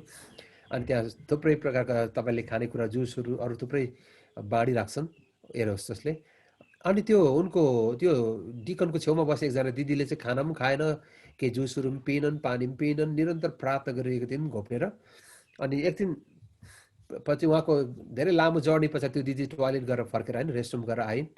अनि परमेश्वरको दासलाई त्यो डिकनलाई चाहिँ एउटा ठुलो चासो पनि भयो, सायद यो दिदी पनि क्रिस्चियन नै हो कि क्या प्रार्थना गर्दैछन्, म सोध्नु पऱ्यो भनेर उनले सोधिन्। दिदी मैले थाहा पाएँ तपाईँ प्रार्थना गर्दै हुनुहुन्छ, तपाईँ कुन मण्डलीको सदस्य हुनुहुन्छ, के विषयमा प्रार्थना गर्दै हुनुहुन्छ, तपाईँ उपवास हुनुहुन्छ जस्तो लाग्यो भनेर उहाँले सोध्नुभयो। अनि त्यो दिदीले बडो अनौठो उत्तर दिइन्, हो तपाईँले भन्नुभएको सही कुरा हो, हामी लास्ट 30 डेजबाट हामी प्रार्थना गर्दैछौँ, हाम्रो दिदीबहिनीहरू सबैजना मिलेर हाम्रो 30 दिनको उपवास प्रार्थना हामी बसिराखेका छौँ। अनि त्यो डिकनले सोध्नुभयो, म जान्न सक्छु तपाईँले के विषयमा प्रार्थना गर्दै हुनुहुन्छ, तपाईँको के विषयको लागि तपाईँले प्रार्थना गर्दै हुनुहुन्छ? अनि त्यो दिदीले दिएको जवाफले परमेश्वर दास चकित हुनुभयो। हामी चाहिँ गएको 30 दिनदेखि त्यहाँको सम्पूर्ण दिदीबहिनीहरू मण्डलीहरू मुभमेन्ट, एउटा प्रेयरको मुभमेन्ट भइरहेछ, प्रार्थना उपवासको प्रार्थनाको सेवाकाई भइरहेछ। अनि त्यो सेवाकाई चाहिँ संसारभरि भएका क्रिस्चियन लिडर्सहरूको परिवार फुटोस् भनेर हामी प्रार्थना गर्दैछौँ। अनि परमेश्वर दास चकित हुनुभयो, यो कसरी हुनसक्छ र? तपाईँ कुन मण्डली जानुहुन्छ भने जुन चाहिँ क्यालिफोर्नियाको एउटा सेटानिक चर्चको मेम्बर रहेछन्। तपाईँले याद गर्नुहोस्, सैतानिक चर्चको मेम्बर, क्यालिफोर्नियाको एकजना सदस्य, सैतानिक मण्डलीको सदस्य रहेछन् उनी चाहिँ। र उनीहरूको मुभमेन्ट चाहिँ के रहेछ भन्दा चाहिँ संसारभरिको लिडर्सहरूको परिवार चाहिँ मा चाहिँ फाटो आओस्, विभाजन आओस्, पति पत्नीको बिचमा चाहिँ डिभोर्स होस्, छुट्टो नहोस्, परिवारमा झगडाहरू समस्याहरू आओस् भनेर हामी प्रार्थना गर्दैछौँ। अनि यो जवाफले परमेश्वर दास चकित हुनुभयो र उहाँले मण्डलीमा गएर यो कुरा सेयर गर्नुभयो। संसारमा तपाईँले बुझ्नुहुन्छ प्रियहरू, यस्तो मुभमेन्टहरू पनि छ, हामीले कल्पना पनि गरेका छैनौँ। शैतानको पूजा गर्नेहरू, सेटानिक चर्चेसहरू संसारभरि सिटीमा आज स्थापना भएका छन्, जसको एउटै कुरा चाहिँ शैतानको उनीले सेवा गर्छन् र परमेश्वरको जनहरूको विरुद्धमा तिनीहरूले पनि अभियानहरू छेडेका छन्, युद्धहरू छेडेका छन्। एउटा शैतानको मण्डलीका सदस्यले 30 दिनदेखि संसारभरिको चर्चको पास्टरको परिवार फुटोस् भनेर उपवास सहित प्रार्थना गर्छन् भने आज हाम्रो मण्डलीले कति दिन उपवास बसेर पास्टरको परिवारको लागि प्रार्थना गरेका छन् त? तपाईँ अनि म सबैलाई एउटा चुनौती छ। हाम्रो मण्डलीले हाम्रो पास्टरको लागि कति प्रार्थना गरेका छन् त? के हाम्रो मण्डलीले कहिले हाम्रो पास्टरको लागि उपवास बसेका छन्? यहाँ त शैतानिक चर्चहरूले त होइन, शैतानिक चर्चका मेम्बर्सहरूले त संसारभरिको क्रिस्चियन लिडर्सको परिवार फाटोस् भनेर, लिडर्सहरूको परिवारमा समस्या आओस् भनेर प्रार्थना गर्दैछन्। प्रियहरू, हामी मण्डली यो क्षेत्रमा होसियार हुनुपर्ने कुराहरू पनि छन्। हामी एउटा स्पिरिचुअल एउटा वारफेयरमा एउटा आत्मिक लडन्तभित्र पनि छौँ। हामीले नजानिदो प्रकारले हामी यो आत्मिक लडन्तमा होमिएका छौँ र हाम्रा परिवारहरू आत्मिक लडन्तमा होमिएका छन्। हामी सबैलाई थाहा छ उत्पत्ति 3 अध्यायमा के भयो। परमेश्वरले आदम र हव्वालाई जुन आदर्श परिवार बनाउनु भयो, आइडियल फ्यामिली, संसारको निम्ति एउटा आदर्शको निम्ति एउटा उदाहरणीय परिवार हुनको निम्ति आदम र हव्वालाई बनाउनु भयो। तर उत्पत्ति 3 अध्यायमा के भयो त? त्यही आदर्श परिवारलाई आक्रमण भयो र कसरी आदम र हव्वाले शैतानको आवाजलाई सुने र तिनीहरूले परमेश्वरको आज्ञालाई उल्लङ्घन गरे। अनि त्यस पछाडि परिवारको कन्फ्लिक्टहरू कसरी 3 अध्यायमा सुरु भयो तपाईँ हामी सबैलाई थाहा छ। आदर्श परिवारहरूलाई कसरी शैतानले परास्त गर्यो। यसका दोस्रो कोरिन्थीमा पावलले 2:11 भन्छ, ताकि शैतानले हामीलाई फसाउन नपाओस्, किनकि त्यसका युक्तिहरूको विषयमा हामी अजान छैनौँ। शैतानले हामीलाई फसाउन नपाओस् भन्छ होइन।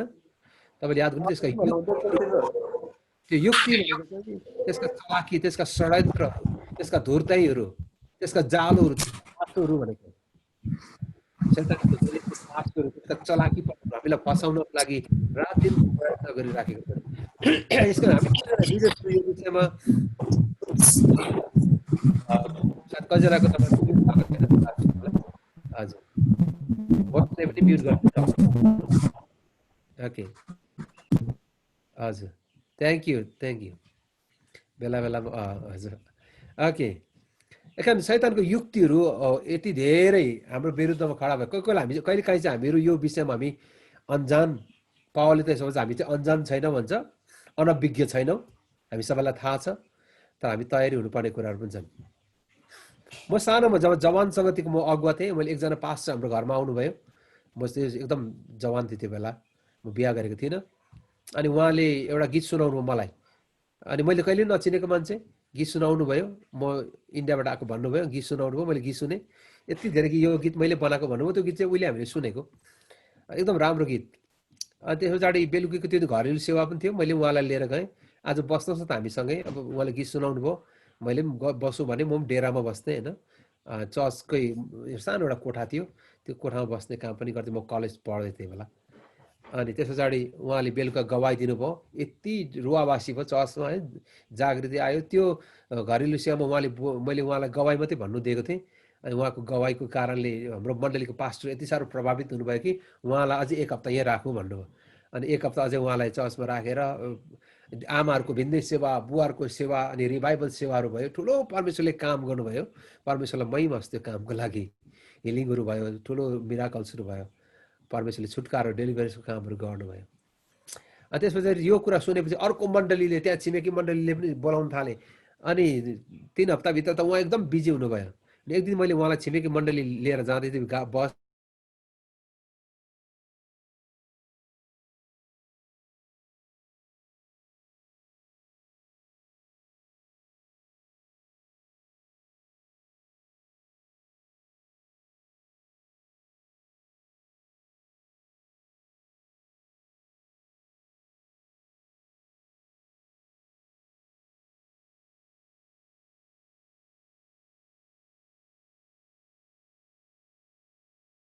बिहा गरेको छैन, म अहिलेसम्म सिङ्गल नै हो, म बिहा गर्न खोज्दैछु भन्नुभयो। म पनि छक्कै परेँ। त्यस पछाडि हुन्छ म कुरा गर्छु पास्टरसँग, म अहिले खोज्ने कुरा म गर्दिनँ, तर म पास्टरसँग कुरा गर्छु भने। त्यस पछाडि उहाँ अर्को मण्डलीमा सेवाकाई गर्दै हुनुहुन्थ्यो। अनि त्यसपछि एकपछि अर्को कुराहरू हुँदै आयो। अनि त्यस पछाडि पछि उहाँलाई भेट्ने मान्छे अचानक हामीसँग भेट पनि भयो। अनि त्यसपछि थाहा भयो उहाँको 3 जना नानीहरू रहेछ। अनि सबभन्दा ठुलो नानी नै 23 वर्षको रहेछ। 23 वर्षको, 19 वर्षको र 11 वर्षको नानी भएको मान्छेले अहिलेसम्म बिहा गरेको छैन भने। अनि भरे त त्यस पछाडि त उहाँले त धेरैजनाको पैसा लिनुभएको रहेछ। अनि त्यसरी बिहा गरेको छैन भने धेरैजना जहाँ चर्च गए पनि म सिङ्गल हो भन्ने उहाँले है दिदीबहिनीसँग चाहिँ उहाँ एकदम नजिक भइहाल्ने। अनि त्यो कारणले दाइले चाहिँ पछि उहाँलाई चाहिँ पुलिससम्म लगाइयो, पुलिस लगाएर खोज्ने हुँदा उहाँ चाहिँ नेपालबाटै भागेर इन्डिया जानुभयो अनि he is still in wanted. अनि त्यो कारणले दा चाहिँ मेरो जीवनमा मलाई एकदम दुःख लाग्छ। अहिले पनि उहाँको अनुहार झझल मेरो सम्झनामा आइरहेको छ। परमेश्वरले अद्भुत त्यो चलाएको मान्छे, तर फ्यामिली लाइफमा एकदम धेरै समस्या। पछि थाहा भयो उहाँको श्रीमतीले उहाँलाई छोड्नु भएको रहेछ नानीहरू, 3 जना नानीको साथमा, किन यति धेरै त्यस्तो केटीकाण्डहरू उहाँको चाहिँ। प्रियहरू, तपाईँ र म कहाँ छ हाम्रो लिडरसिपभित्र? हाम्रो विश्वासहरू कहाँ छन्? हाम्रो लिडरसिपभित्र हाम्रो विश्वासको क्षेत्रमा हामी कहाँ छौँ? परमेश्वरले हामीलाई चलाउँदै हुनुहुन्छ, तर हाम्रो फ्यामिली लाइफहरू कता छ? हाम्रो म्यारिटल लाइफहरू कहाँ छ? हाम्रो निजी जीवनहरू, हाम्रो प्राइभेट लाइफहरू। म केही महिना अगाडि मात्रै म ओखलढुङ्गा गएको थिएँ। एकजना पास्टरले भन्नु, पास्टर मेरो लागि प्रार्थना गरिदिनु हात राखेर भन्नु। किन? अब पास्टरलाई प्रार्थना किन? पास्टर प्रार्थना गरौँ भनेको होइन, म 1 हप्ता भयो गाउँमा जानै सकेको छुइनँ भन्नुभयो। किन भन्दाखेरि चाहिँ गाउँमा एकजना पास्टर आउनु भएको थियो अनि त्यो पास्टरले सेवाकाई गर्नुभयो। धेरैजनाले विश्वास गरे, 65 जनाले त्यो रिभाइभल सेवामा ग्रहण गरे अन्य जातिहरूले। तर अन्तिममा रिभाइभल कन्फरेन्सको अन्तिम दिनमा चाहिँ त्यो पास्टरले चाहिँ हाम्रो गाउँको बहिनी 17 वर्ष बहिनी लिएर गइदिनु भएर अहिले मलाई चाहिँ गाउँको अन्य जातिहरूले मलाई गाउँ छिर्नै दिएको छैन भन्नु। किनकि यो पास्टरले आयोजना गर्नुभएको रहेछ त्यो कार्यक्रम चाहिँ। प्रार्थना गरिदिनुहोस् मेरो गाउँको अन्य जातिको मन परिवर्तन होस्, म गाउँ जान सकौँ। श्रीमान श्रीमती गाउँ छोडेर हिँड्नु भएको 1 हप्ता भयो यो मान्छेको कारणले, जसले आफूलाई चाहिँ रेभरेन्ड भन्थ्यो, आफूलाई चाहिँ अगाडि चाहिँ रेभरेन्ड लगाउने। रेभरेन्ड मात्रै होइन, प्रफेट पनि लेख्नुहुन्छ। प्रफेट अनि रेभरेन्ड फलानु सो एन्ड सो, अनि रेभरेन्ड लेख्ने अनि प्रफेट पनि लेख्ने अनि सो एन्ड सो। परमेश्वरले अद्भुत कामहरू गर्नु भएको हो, तर वो इज हिज लाइफ, उसको फ्यामिली लाइफ कता छ? अनि उहाँले त्यो बहिनी चाहिँ उनको 7औं बिहा गरेको रहेछ, 7औं। जसलाई ऊ पनि जहाँ बिहा गरेको छैन भन्ने। अनि यो बहिनी जो उसले 17 वर्ष बहिनी लिएर गाउँबाट हिँड्यो, हिज 47 इयर्स, 40 वर्षको मान्छेले 17 वर्ष बहिनी लिएर गयो अनि सी इज 7th वाइफ, 7औं श्रीमती। कति दुःखद कुरा हो। परमेश्वरले अद्भुतले चलाउनु भएको कुराहरू मण्डली देखिरहेछ, तर लिडर्सहरू आफ्नो फ्यामिली लाइफलाई ह्यान्डल गर्न नसकेको कारणले गर्दा चाहिँ। अनि तिनीहरूको कारणले बाइबलले भन्छ रोमीको पत्रमा तिमीकै कारणले परमेश्वरको नाउँ बदनाम भएको छ। यसका प्रियहरू, फ्यामिली लाइफलाई हामीले ध्यान दिन सकौँ, किनकि हाम्रो निजी जीवन त कसैले पनि देख्दैन होला। हामीले धेरै मान्छेलाई झुक्याउन सक्छौँ होला, धेरै मान्छेलाई हामीले झुट बोल्न सक्छौँ, तर झुट बाइबलले भन्छ एक दिन त्यो चाहिँ धुरीबाट कराउने छ भनेछ। बाइबलले किन त्यसो भनेको? अँध्यारोमा गरेको कुराहरू एक दिन धुरीबाट प्रचार गरिनेछ। यो कुरा त थाहा हुन्छ। यी दुवैजना सेवकहरू अहिले अन्डरग्राउन्डमा छ। अन्डरग्राउन्ड भने बुझ्नुहुन्छ होला, उनीको सेवाकाय पनि कम्प्लिटली बन्द भयो। अनि उनीहरूलाई चाहिँ जहाँ भेटे पनि अब मण्डलीले चाहिँ अब त्यहाँ विश्वासी साधारण मान्छेले कुट्ने, अब त्यही त होइन, जहाँ भेटे उसलाई चाहिँ सिद्ध्याउनु पर्छ। अब त्यतातिर लागेछन्। यसले कस्तो कस्तो टेस्टमनी हाम्रो क्रिस्चियन गवाई चाहिँ कहाँ लैजान्छ? अब यी दिनहरूमा चाहिँ म देख्दैछु हाम्रो काठमाडौँमा धेरैजना पास्टर्सहरू देख्दैछु, नेपालमा पनि श्रीमतीसँग डिभोर्स गरेर अर्को बिहा गरेर पनि still they are pastoring the church. हाम्रो चर्चहरू कता गइरहेछ? हामीले कस्तो खालको मण्डली बनाउँदैछौँ? कस्तो खालको इतिहास र छाप हाम्रो समाजमा ल्याउँदैछौँ? अब बाइबल पढेन, साधारण विश्वासीको भएको भए भिन्नै कुरा हुन्थ्यो। जसले आफूलाई पास्टर भनेर अगाडि लेख्नुहुन्छ, जसले आफूलाई सिनियर पास्टर भन्नुहुन्छ, अनि आफू श्रीमतीसँग डिभोर्स गर्नुहुन्छ अनि still they are pastor in the church. अनि परमेश्वरको सुसमाचार, शक्तिशाली सुसमाचार कमजोर भएको एउटा कारण चाहिँ यही नै हो। अनि शैतानको सबभन्दा ठुलो स्ट्राटेजी पनि यही नै हो, हाम्रो पास्टर्सको फ्यामिलीलाई भत्काउनु नै त्यसको रणनीति हो। त्यसका हामी यो विषयमा पावलले भने जस्तै शैतानले हामीलाई फसाउन नपाओस्, त्यसका युक्तिहरूको विषयमा, त्यसका षड्यन्त्रको विषयमा हामी अजान छैनौँ। हामी सबैलाई जानकार हुनुपर्छ, हामी पास्टर्सहरूलाई। यसको यो विषयमा मलाई सधैँ आउने कुरा चाहिँ यो टेम्पटेसन हामी सबैलाई आइरहेको छ। सबैलाई आउँछ, पास्टरलाई पनि आउँछ, साधारण विश्वासीलाई पनि आउँछ, पढेकोलाई आउँछ, नपढेकोलाई आउँछ। तर हामी सधैँ याद गर्नुपर्ने कुरा चाहिँ हाम्रो हृदयलाई हामीले सुरक्षित राख्नुपर्छ। सोलोमनले भन्छ सबै कुराको के भन्छ केन्द्र चाहिँ हाम्रो हृदय नै हो, सबै कुराको जड चाहिँ हृदय नै हो, मूल चाहिँ हृदय नै हो। यसलाई सुरक्षित राख। एज अ पास्टर्सहरूसँग म कुरा गर्दै कार्यक्रम, म पनि पास्टर भएको कारणले मैले आफूलाई पनि यो क्षेत्रमा ध्यान दिन आवश्यक छ। म यो विषयमा सजग रहनु आवश्यक छ। शैतानको युक्तिहरूको विषयमा म अजान बस्नु हुँदैन कि त्यसको षड्यन्त्र चाहिँ डरलाग्दो छ।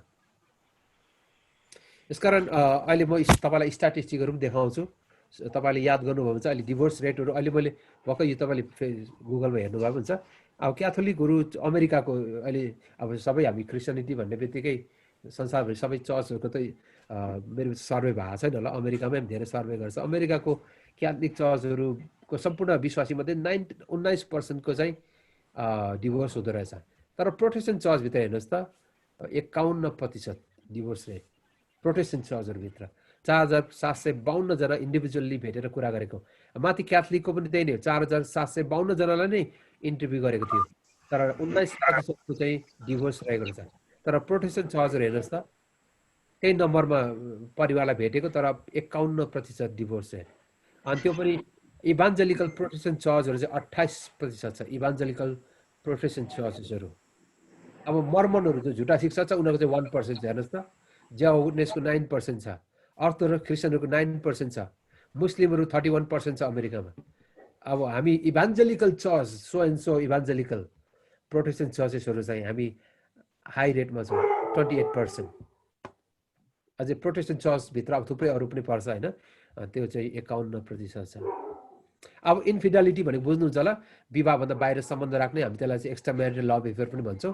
विवाह गरेर पनि बाहिर सम्बन्ध राख्नेहरू, यो चाहिँ मेरो ग्याब्रियली एउटा दिदीले गर्नुभएको रिसर्च छ एप्पलबुरीले, उनको स्टडी एमएको उनको डिसर्टेसनमा लेख्नु भएको जस्तो लाग्दैछ मलाई। अनि उहाँले के लेख्नु भएको छ भन्दाखेरि चाहिँ okay 20% older couple noted that they had cheated during their marriage. 20% चाहिँ ओल्डर कपलहरू यता पुरानो इभन उमेर पाएको भएकाहरू चाहिँ विवाहभन्दा बाहिर गएर सम्बन्ध राख्नेहरू चाहिँ। About 14% of couples under the age of 55 reported adultery in their marriage. 14% चाहिँ 55 वर्षभन्दा अगाडि आफ्नो विवाहमा व्यभिचार गर्नेहरू। तपाईँले याद गर्नु, most people who cheated have been married for 20 to 30 years छन्। धेरै जसो चाहिँ विवाहभन्दा बाहिर गएर सम्बन्ध राख्नेहरू चाहिँ 20 देखि 30 वर्षका छन् अरे। त्यस पछाडि 50 देखि 60 इयर्सको छ अरे, 50 देखि 60 वर्षको चाहिँ हाइएस्ट रेटमा छ। हाइएस्ट रेट जो विवाहभन्दा बाहिर गएर एक्स्ट्रा म्यारिटल लभ एफेयर भन्छ, विवाह गरेकाहरू तर विवाहभन्दा बाहिर गएर अरू स्त्रीसँग सम्बन्ध राख्नेहरू चाहिँ 20 देखि 30 वर्षको एकदम हाइएस्ट रेट छ, त्यो एजमा बिहा गर्नेहरू। अर्को चाहिँ 50 देखि 60 वर्षको उमेरकाहरू चाहिँ हाइएस्ट रेट हो।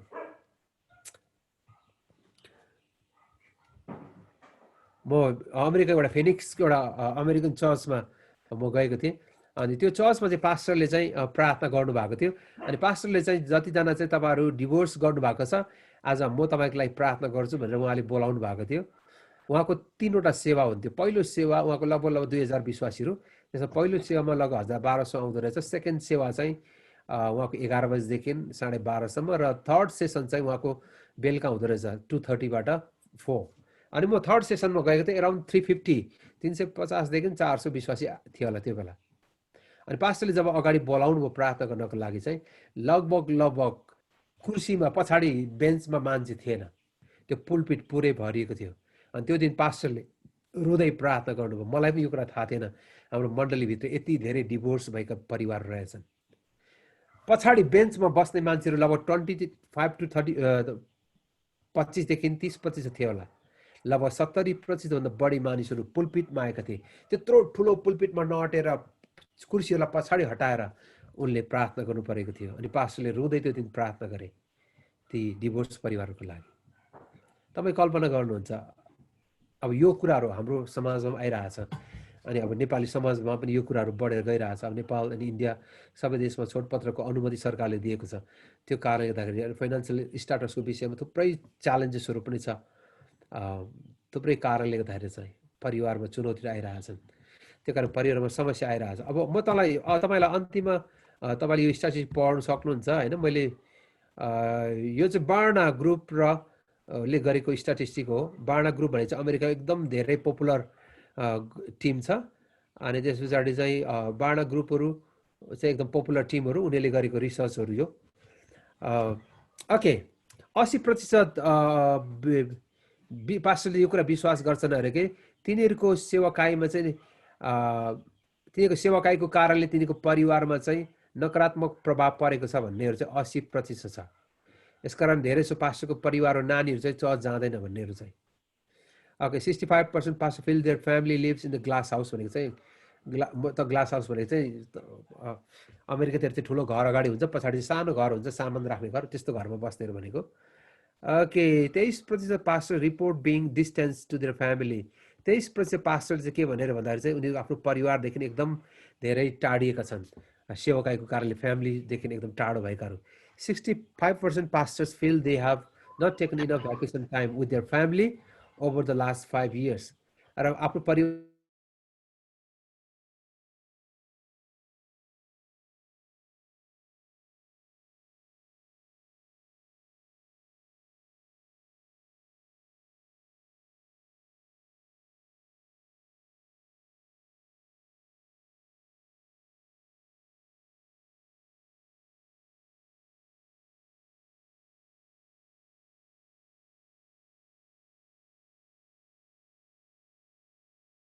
गरेका थियो त्यो आशा पुरा नभएकाहरू।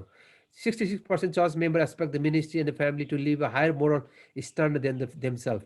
66%ले के भनेर भन्दाखेरि चाहिँ पास्टरको जीवन चाहिँ अरू विश्वासी भन्दा उनीको नैतिक जीवन चाहिँ एकदम माथि हुनुपर्छ, स्तर चाहिँ पास्टरको नैतिक स्तर चाहिँ माथि नै हुनुपर्छ भन्नेहरू चाहिँ।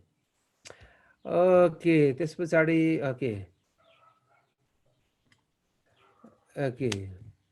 80% pastors and 84% their spouses have felt unqualified and discouraged as a role of pastors at least one or more time in their ministry.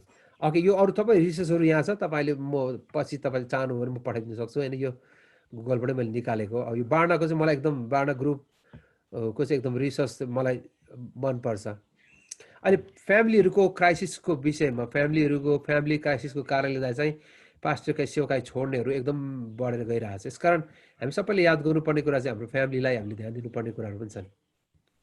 यसकारण पहिलो आज्ञा चाहिँ परमेश्वरले परिवारलाई दिनु छ, हाम्रो निजी लाइफ, हाम्रो प्राइभेट लाइफभित्र हामीले ध्यान दिनु जरुरी छ। एकदम प्राइभेट लाइफभित्र परमेश्वरले पत्नीहरूलाई भन्नुहुन्छ, दिदीबहिनी हुनुहुन्न होला जस्तो लाग्छ मलाई धेरैजना, अनि परमेश्वर भन्नुहुन्छ आफ्नो पतिलाई आदर गर, अधीनतामा बस। यो अधीनता भन्ने कुरा चाहिँ मैले अहिले चाहिँ पहिलो पत्रुसको तल पनि लिएको छु हैन, यो अहिलेको खण्ड चाहिँ आफ्नो पतिको अधीनतामा र यो चाहिँ आज्ञा हो। दोस्रो चाहिँ पतिको अधीनताले चाहिँ पतिको जीवनमा परिवर्तन ल्याउनेछ। यदि दिदीबहिनीले आफ्नो श्रीमानको अधीनतामा बसे भने त्यसले चाहिँ श्रीमानको मन जित्नेछ भनेछ। अनि तेस्रो कुरा चाहिँ दिदीबहिनीको लागि चाहिँ गहना चाहिँ अधीनता हो, अधीनता चाहिँ गहना भन्छ। संसारमा दिदीबहिनीले गरगहना धेरै लाउनुहुन्छ, त्यो गरगहनाले चाहिँ दिदीबहिनीहरू सुन्दरी देखिनको लागि नै हो, तर पत्रुसले भन्छ दिदीबहिनीको लागि वास्तविक गहना चाहिँ अधीनता हो। अधीनता भएको दिदीबहिनी चाहिँ एकदम सुन्दरी देखिन्छ भनेको। यसका त्यो अधीनता चाहिँ अपरिहार्य छ। यसलाई पावलले एफिसीमा चाहिँ के भने ख्रिस्टको श्रद्धामा ख्रिस्टलाई गरे जस्तै गरिकन तिमीले आफ्नो पतिको अधीनतामा बस। यो अधीनता अहिलेको मोडर्न सोसाइटीभित्र एकदम हटेर गइरहेछ। अनि समाजमा एउटा ठुलो क्राइसिस चाहिँ फ्यामिली क्राइसिसको मुख्य कारण चाहिँ अधीनताको अभाव पनि हो है। अहिले पोस्ट मोडर्न सोसाइटीभित्र चाहिँ अहिले धेरै दिदीबहिनीको है वुमेन लिबरेसनको कुराहरू, महिला अधिकारहरू, महिला स्वतन्त्रताको कुराहरू थुप्रै नाराहरू आइरहेछ। अनि तपाईँहरू मैले याद गर्नुपर्ने कुरा चाहिँ कतिवटा कुरा चाहिँ बिब्लिकल छैन। अधीनता चाहिँ मण्डलीमा चाहिन्छ। बाइबलले चाहिँ अगुवाको अधीनतामा बस्छ, सरकारको अधीनतामा बस्छ, तिम्रो एकअर्काको अधीनतामा बस्छ, पत्नीहरू पतिको अधीनतामा बस्छ। जहाँ अधीनता छ त्यहाँ जहिले वृद्धि हुन्छ। एउटा कम्पनी चल्नको लागि पनि त्यहाँ पनि एउटा लिडरसिप हुन्छ। लिडरसिपको अधीनतामा यदि रहेनन् भने त्यो सायद त्यो ब्याङ्क होस्, त्यो ब्याङ्क्रप्ट भएर जान्छ। एउटा संस्था अघि बढ्नको लागि लिडरसिपको अधीनतामा रहनु आवश्यक छ। मण्डलीभित्र पनि अधीनता भन्ने भएन भने चाहिँ त्यसले मण्डलीलाई ध्वस्त बनाउँछ। तपाईँले याद गर्नु एफिसी 5 अध्यायमा पावलले 22 पददेखि पति पत्नीको बारेमा लेख्नुभन्दा अगाडि चाहिँ 21 पदमा ख्रिस्टको श्रद्धामा तिम्रो एक अर्काको अधीनतामा बस्छ। ओके, त्यो अधीनता चाहिँ शैतानले मण्डलीबाट उठाइ लाँदै गरेको एउटा कुरा हामी देख्दैछौँ अहिले है। मण्डलीबाट उठाइ लाँदै गरेको दुईवटा महत्त्वपूर्ण कुराहरू अहिले मण्डलीबाट शैतानले लिएर गइरहेछ। त्यो चाहिँ अधीनता र अर्को चाहिँ प्रेम हो। यसकारण यो अधीनतालाई मण्डलीमा हामीले फिर्ता ल्याउनु पर्छ हाम्रो फ्यामिलीमा। यसकारण बाइबलले भन्छ पत्नी आफ्नो पतिको अधीनतामा रह। अधीनता चाहिँ परमेश्वरको आज्ञा हो। पतिले मेरो कुरा सुन्यो भने म अधीनतामा बस्छु, नत्र बस्दिनँ भन्ने त्यो छनौट चाहिँ होइन। यो चाहिँ कम्पलसरी इम्पेरेटिभ कमान्ड भनेको चाहिँ नगरी नहुने भन्ने हो। यो चाहिँ बिब्लिकल टिचिङ हो। यो चाहिँ हाम्रो लागि छनौट होइन। यसका अहिलेको जुन प्रकारको संसारमा टिचिङहरू आइरहेको छ त्यसले चाहिँ मण्डलीलाई एकदम ठुलो प्रेसर दिइरहेछ। तर हामीले मण्डलीमा यो कुरा चाहिँ हामीले सिकाउनु पर्छ। अधीनताले जहिले परिवारलाई सुन्दर बनाउँछ। जहाँ अधीनता छैन त्यहाँ चाहिँ मण्डलीहरू ध्वस्त भएर जान्छ, परिवार ध्वस्त भएर जान्छ। अनि त्यस पछाडि पतिलाई आफ्नो पत्नीलाई प्रेम गर्ने आज्ञा दिएका छन्। अनि पावलले यसो भन्छ, तिनीहरूप्रति कठोर नहो, तिनीहरूप्रति कठोर नहो। अर्को भाषामा, ग्रिक भाषामा त्यसको अर्थ के पनि हुनसक्छ भन्दा चाहिँ आफ्नो पत्नीलाई कोमल फुल्ला जस्तै व्यवहार गर भन्नु खोजेको। तिनीहरूलाई रिस नउठाऊ, तिनीहरूलाई दुखित नतुल्याऊ, तर तिम्रो पत्नीहरूलाई तिमीले कोमल फुललाई चाहिँ व्यवहार गर। कसैले फुल दियो भने हामी फुललाई एकदम धेरै वास्ता गर्छौँ। त्यसरी नै आफ्नो पत्नीलाई पनि वास्ता गर। पत्रुसले के भनेको छ भन्दाखेरि चाहिँ पति हो त्यसरी नै आफ्नो पत्नीसँग विचारशील भएर बस्छ भन्छ है। स्त्रीलाई अबला ठानी आदर गर, किनकि तिमीहरू जीवनका अनुग्रहका साझे हकदारहरू पनि हो। यस हेतुले तिमीको प्रार्थनामा बाधा नहोस्। हामी चाहिँ साझे हकदार भएको कारणले हामीले आफ्नो पत्नीलाई प्रेम गर्न सकौँ। ओके, प्रेमको नमुना मेरो विचार हामी येशू ख्रीष्ट नै हाम्रो लागि हुनुहुन्छ। हामी सबै श्रीमानहरूको लागि चाहिँ बेस्ट मोडल चाहिँ येशू ख्रीष्ट नै हुनुहुन्छ। अनि फिलिपीमा त्यो कुरा लेखेको छ, तिमीहरूमा त्यो मनोस् जो ख्रीष्टमा पनि थियो। उहाँ परमेश्वर भएर पनि उहाँ आफूलाई रित्याउनु भयो, कमाराको रूप धारण गरेर संसारमा आउनुभयो। किन कमारा बन्नुभयो उहाँ? किनकि उहाँ सेवक बन्नुभयो र आफ्नो दुलहीलाई उचाल्नको लागि, आफ्नो मण्डलीलाई उचाल्नको लागि उहाँ सेवक बन्नुभयो। यसको त्यो मोडल येशूले हाम्रो लागि छोडेर जानुभएको छ। हरेक हामी श्रीमानहरूको लागि, हामी पास्टर्सहरू, तपाईँ र म चाहिँ सेवक हुनको लागि परमेश्वरले हामीलाई बोलाउनु भएको छ।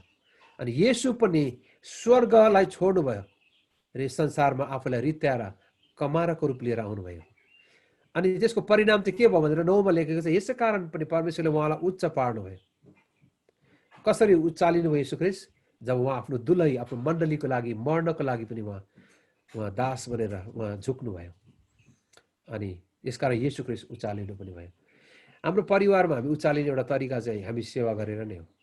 अनि निरन्तर रूपमा आफ्नो परिवारको हामी सेवा गरिराख्न सकौँ, त्यो जिम्मेवारी पनि दिएको छ।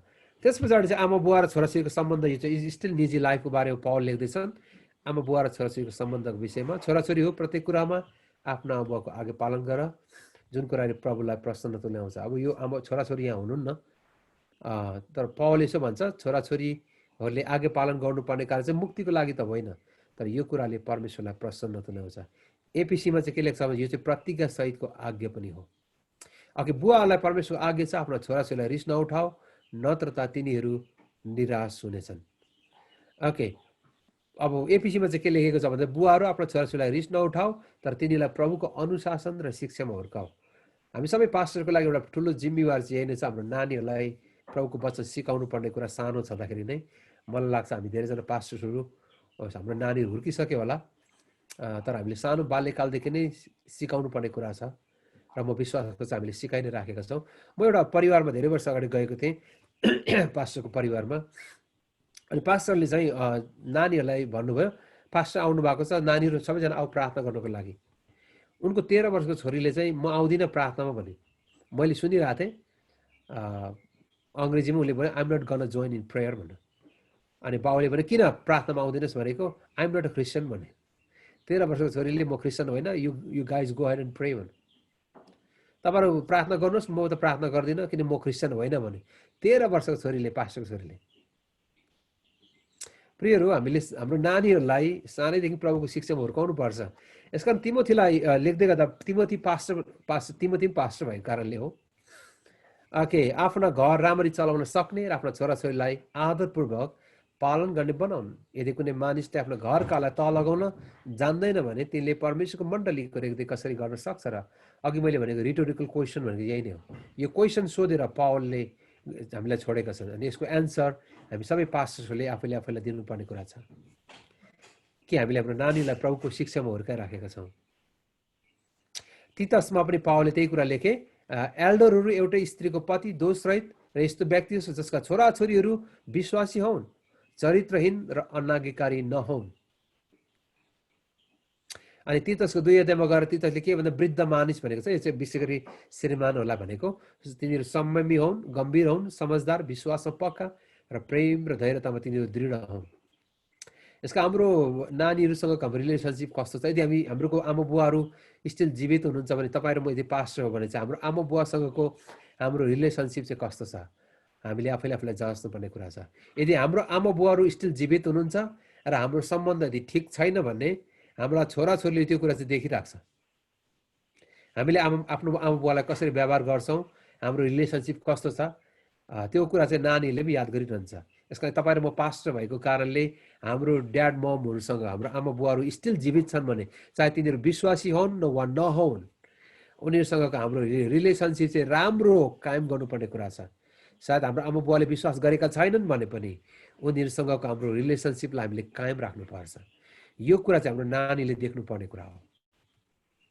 यस कारणले गर्दाखेरि चाहिँ म र मेरो श्रीमती हामी यो विषयमा सजग रहन्छौँ। किन भन्दा चाहिँ मेरो आमा बुवाहरू स्टिल जीवित हुनुहुन्छ, पास्टर हुनुहुन्छ, उहाँसँगको मेरो रिलेसनसिपलाई चाहिँ मैले एकदम कायम गर्नुपर्छ, ताकि मेरो नानीलाई चाहिँ बाजे बोजू भेट्ने बित्तिकै है, मेरो बाजे बोजू भन्ने बित्तिकै उनीहरू चाहिँ एउटा गर्व होस्।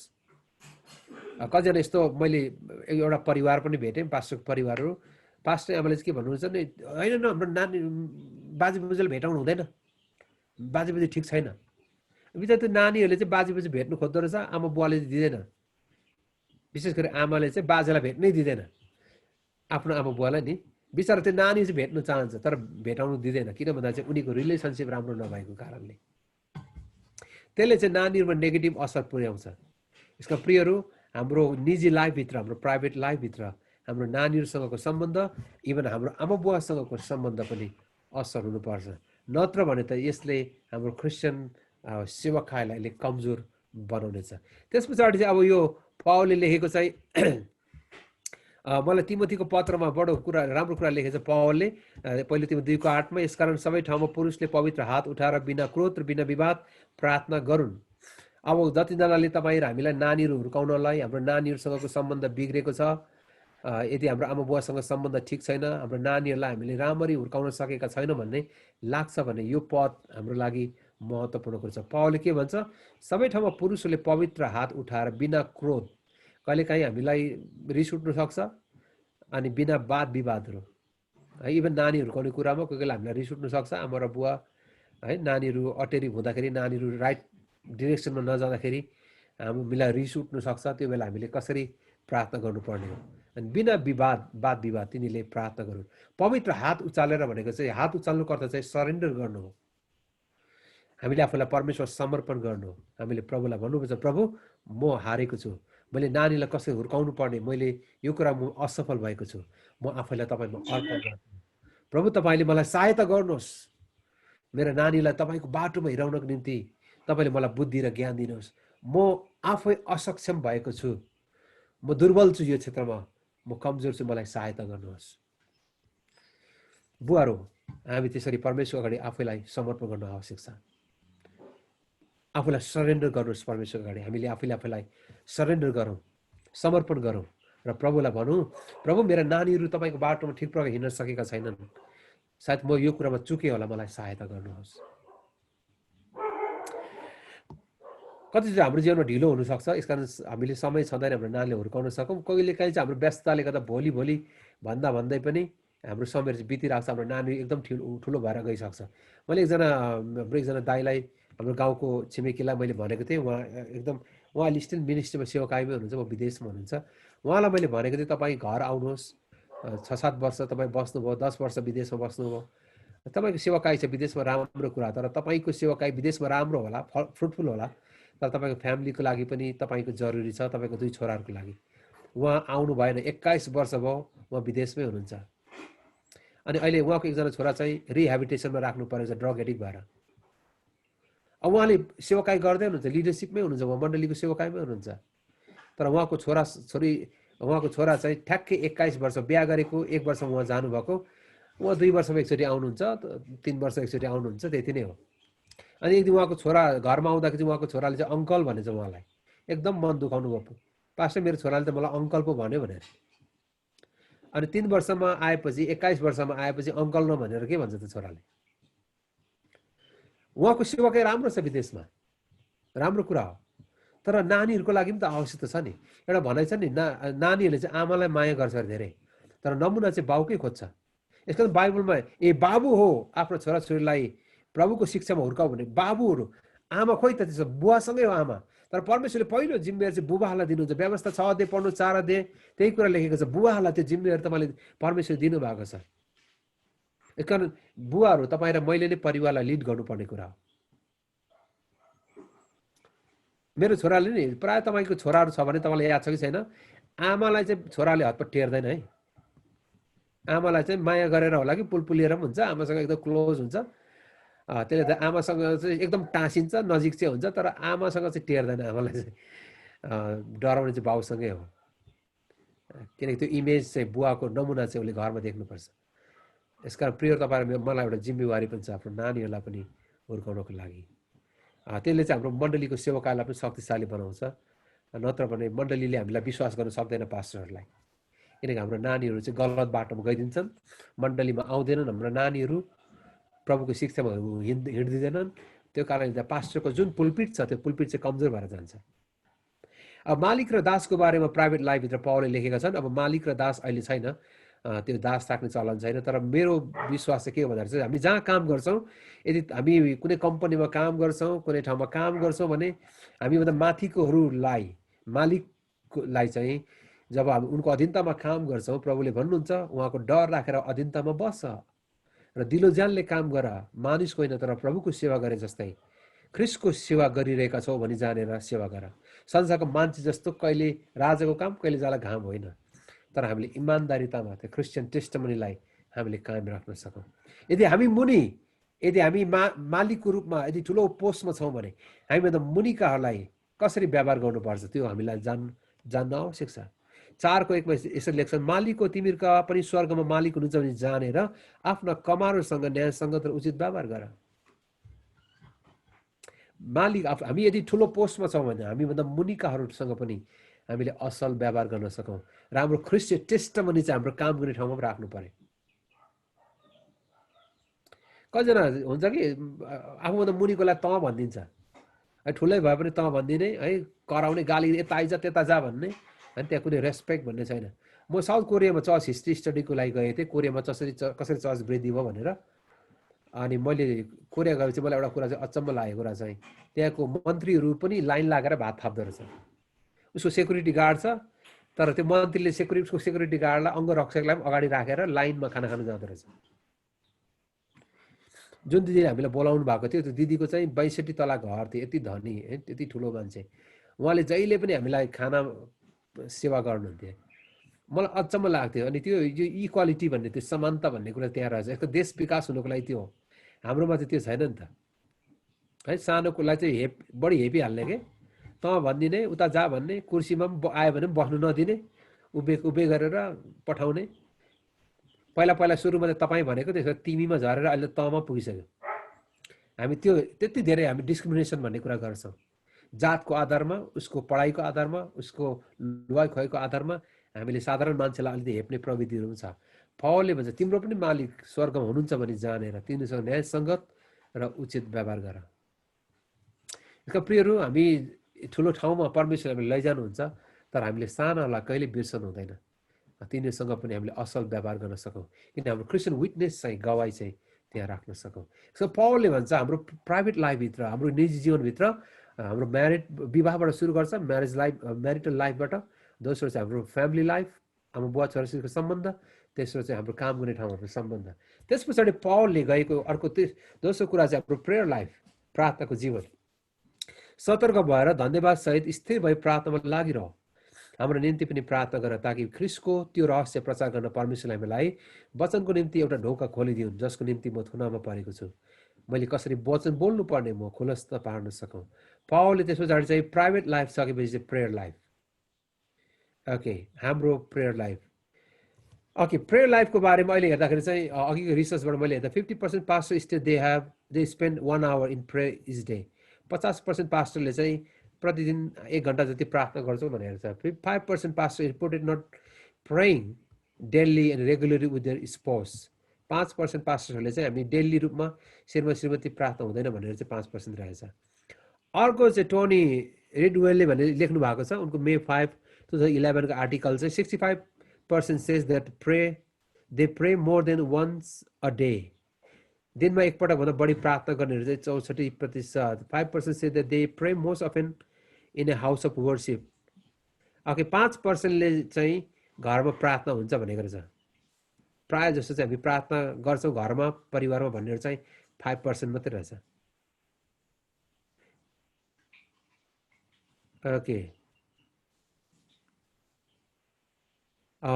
हाउस अफ वर्शिप परमेश्वरको मण्डलीमा प्रार्थना गर्नेहरू गएर गर्नेहरू चाहिँ 5% रहेछ। 79% say they have a prayer most often at home. 79% चाहिँ प्रायः घरमा हाम्रो प्रार्थना हुन्छ भनेको रहेछ। ओके प्रार्थना चाहिँ अहिले सबभन्दा ठुलो च्यालेन्ज पनि हो। त्यसले गर्दा चाहिँ हामी सबैको लागि एउटा ठुलो चुनौती चाहिँ यही नै छ कि हामीले प्रार्थनाको वेदी चाहिँ घरमा बनाइराख्न सकौँ अनि हामीले प्रार्थना गरिराख्न सकौँ। इभन हाम्रो नानीहरू लाई यदि हुर्काउनु गाह्रो छ भने हामी कहिलेकाहीँ चाहिँ हरेस पनि खान्छौँ होला। र कतिजना हाम्रो पास्टर्सहरू हामी लिडर्सहरू हाम्रो नानीहरूको विषयमा धेरै चिन्तित छौँ होला। तर निरन्तर हाम्रो फ्यामिली डेभोसनहरू हाम्रो फ्यामिली प्रेयरहरू चाहिँ बनाइराख्न सक्यो भने नानीहरू सानो हुँदाखेरि ठुलो भएपछि हामीले नानीलाई अराइराख्नु पर्दैन। तर सानोमा हामीले त्यसलाई कन्टिन्यू गर्न सक्यो भने चाहिँ त्यसले जहिले पनि निर्माण गर्छ। र म एउटा बुवाको स्टोरी मैले पढेको त्यो बुवाको स्टोरी चाहिँ रियल स्टोरी। एकजना बुवाले चाहिँ आफ्नो नानीहरूलाई चाहिँ उनले चाहिँ मण्डलीमा सुनेको वचन सुनेपछि चाहिँ निरन्तर उनले चाहिँ आफ्नो छोरीको लागि सधैँ प्रार्थना गर्थेन्। उनको पास्टरले त्यसरी नै उनलाई सिकाउनु भयो। अनि पछि त्यो बुवाले चाहिँ निरन्तर आफ्नो छोरी जन्मेपछि चाहिँ प्रत्येक दिन छोरीलाई चाहिँ काखमा लिएर सुताउँथिन् र निदाएपछि चाहिँ उनको खाटमा लगेर सुताउँथिन् र छोरीलाई चाहिँ त्यस पछाडि चाहिँ उनको छोरी निदाएको छोरीको चाहिँ उनले हात समाउँदो रहेछ। हात समातेर प्रार्थना गर्नुहुँदो रहेछ, प्रभु यो छोरीको हात तपाईँमा अर्पण गर्छु, भविष्यमा यी हातले तपाईँको सेवा गरोस्। अनि उनको खुट्टा समातेर उनले जहिले छोरीको पाउ समातेर प्रार्थना गर्नुहुँदो रहेछ, यो छोरी प्रभु ठुलो भएपछि यी पाउहरू तपाईँमा अर्पण गर्छु, यी पाउहरूले तपाईँको निम्ति दगुर्न सकुन्।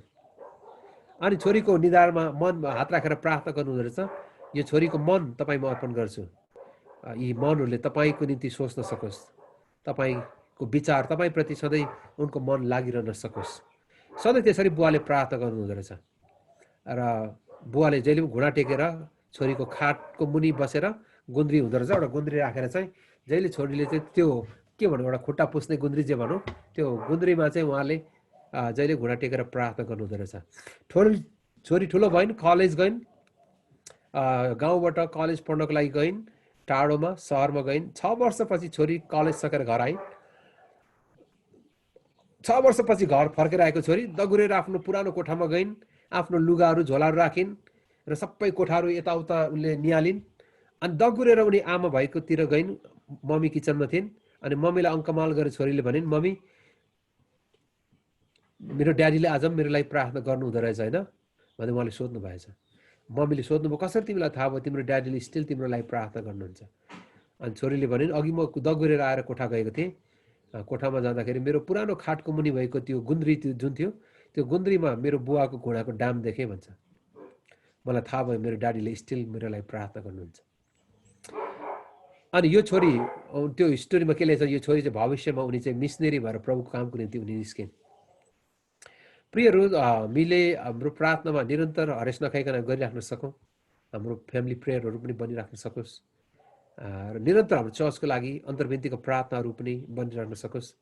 किन प्रार्थनाले हाम्रो आत्मिक सुस्तताबाट हामीलाई विजय दिनेछ, प्रार्थनाले हाम्रो अल्छेपनबाट हामीलाई छुटकारा दिनेछ र हामीलाई सधैँ जागृत भइराख्नुको निम्ति सहायता गर्नेछ। परमेश्वरको दासले यसरी लेखेका छन्, शैतानमाथि विजय हुने प्राथमिक तरिका हाम्रो घुँडामा आउनु नै हो।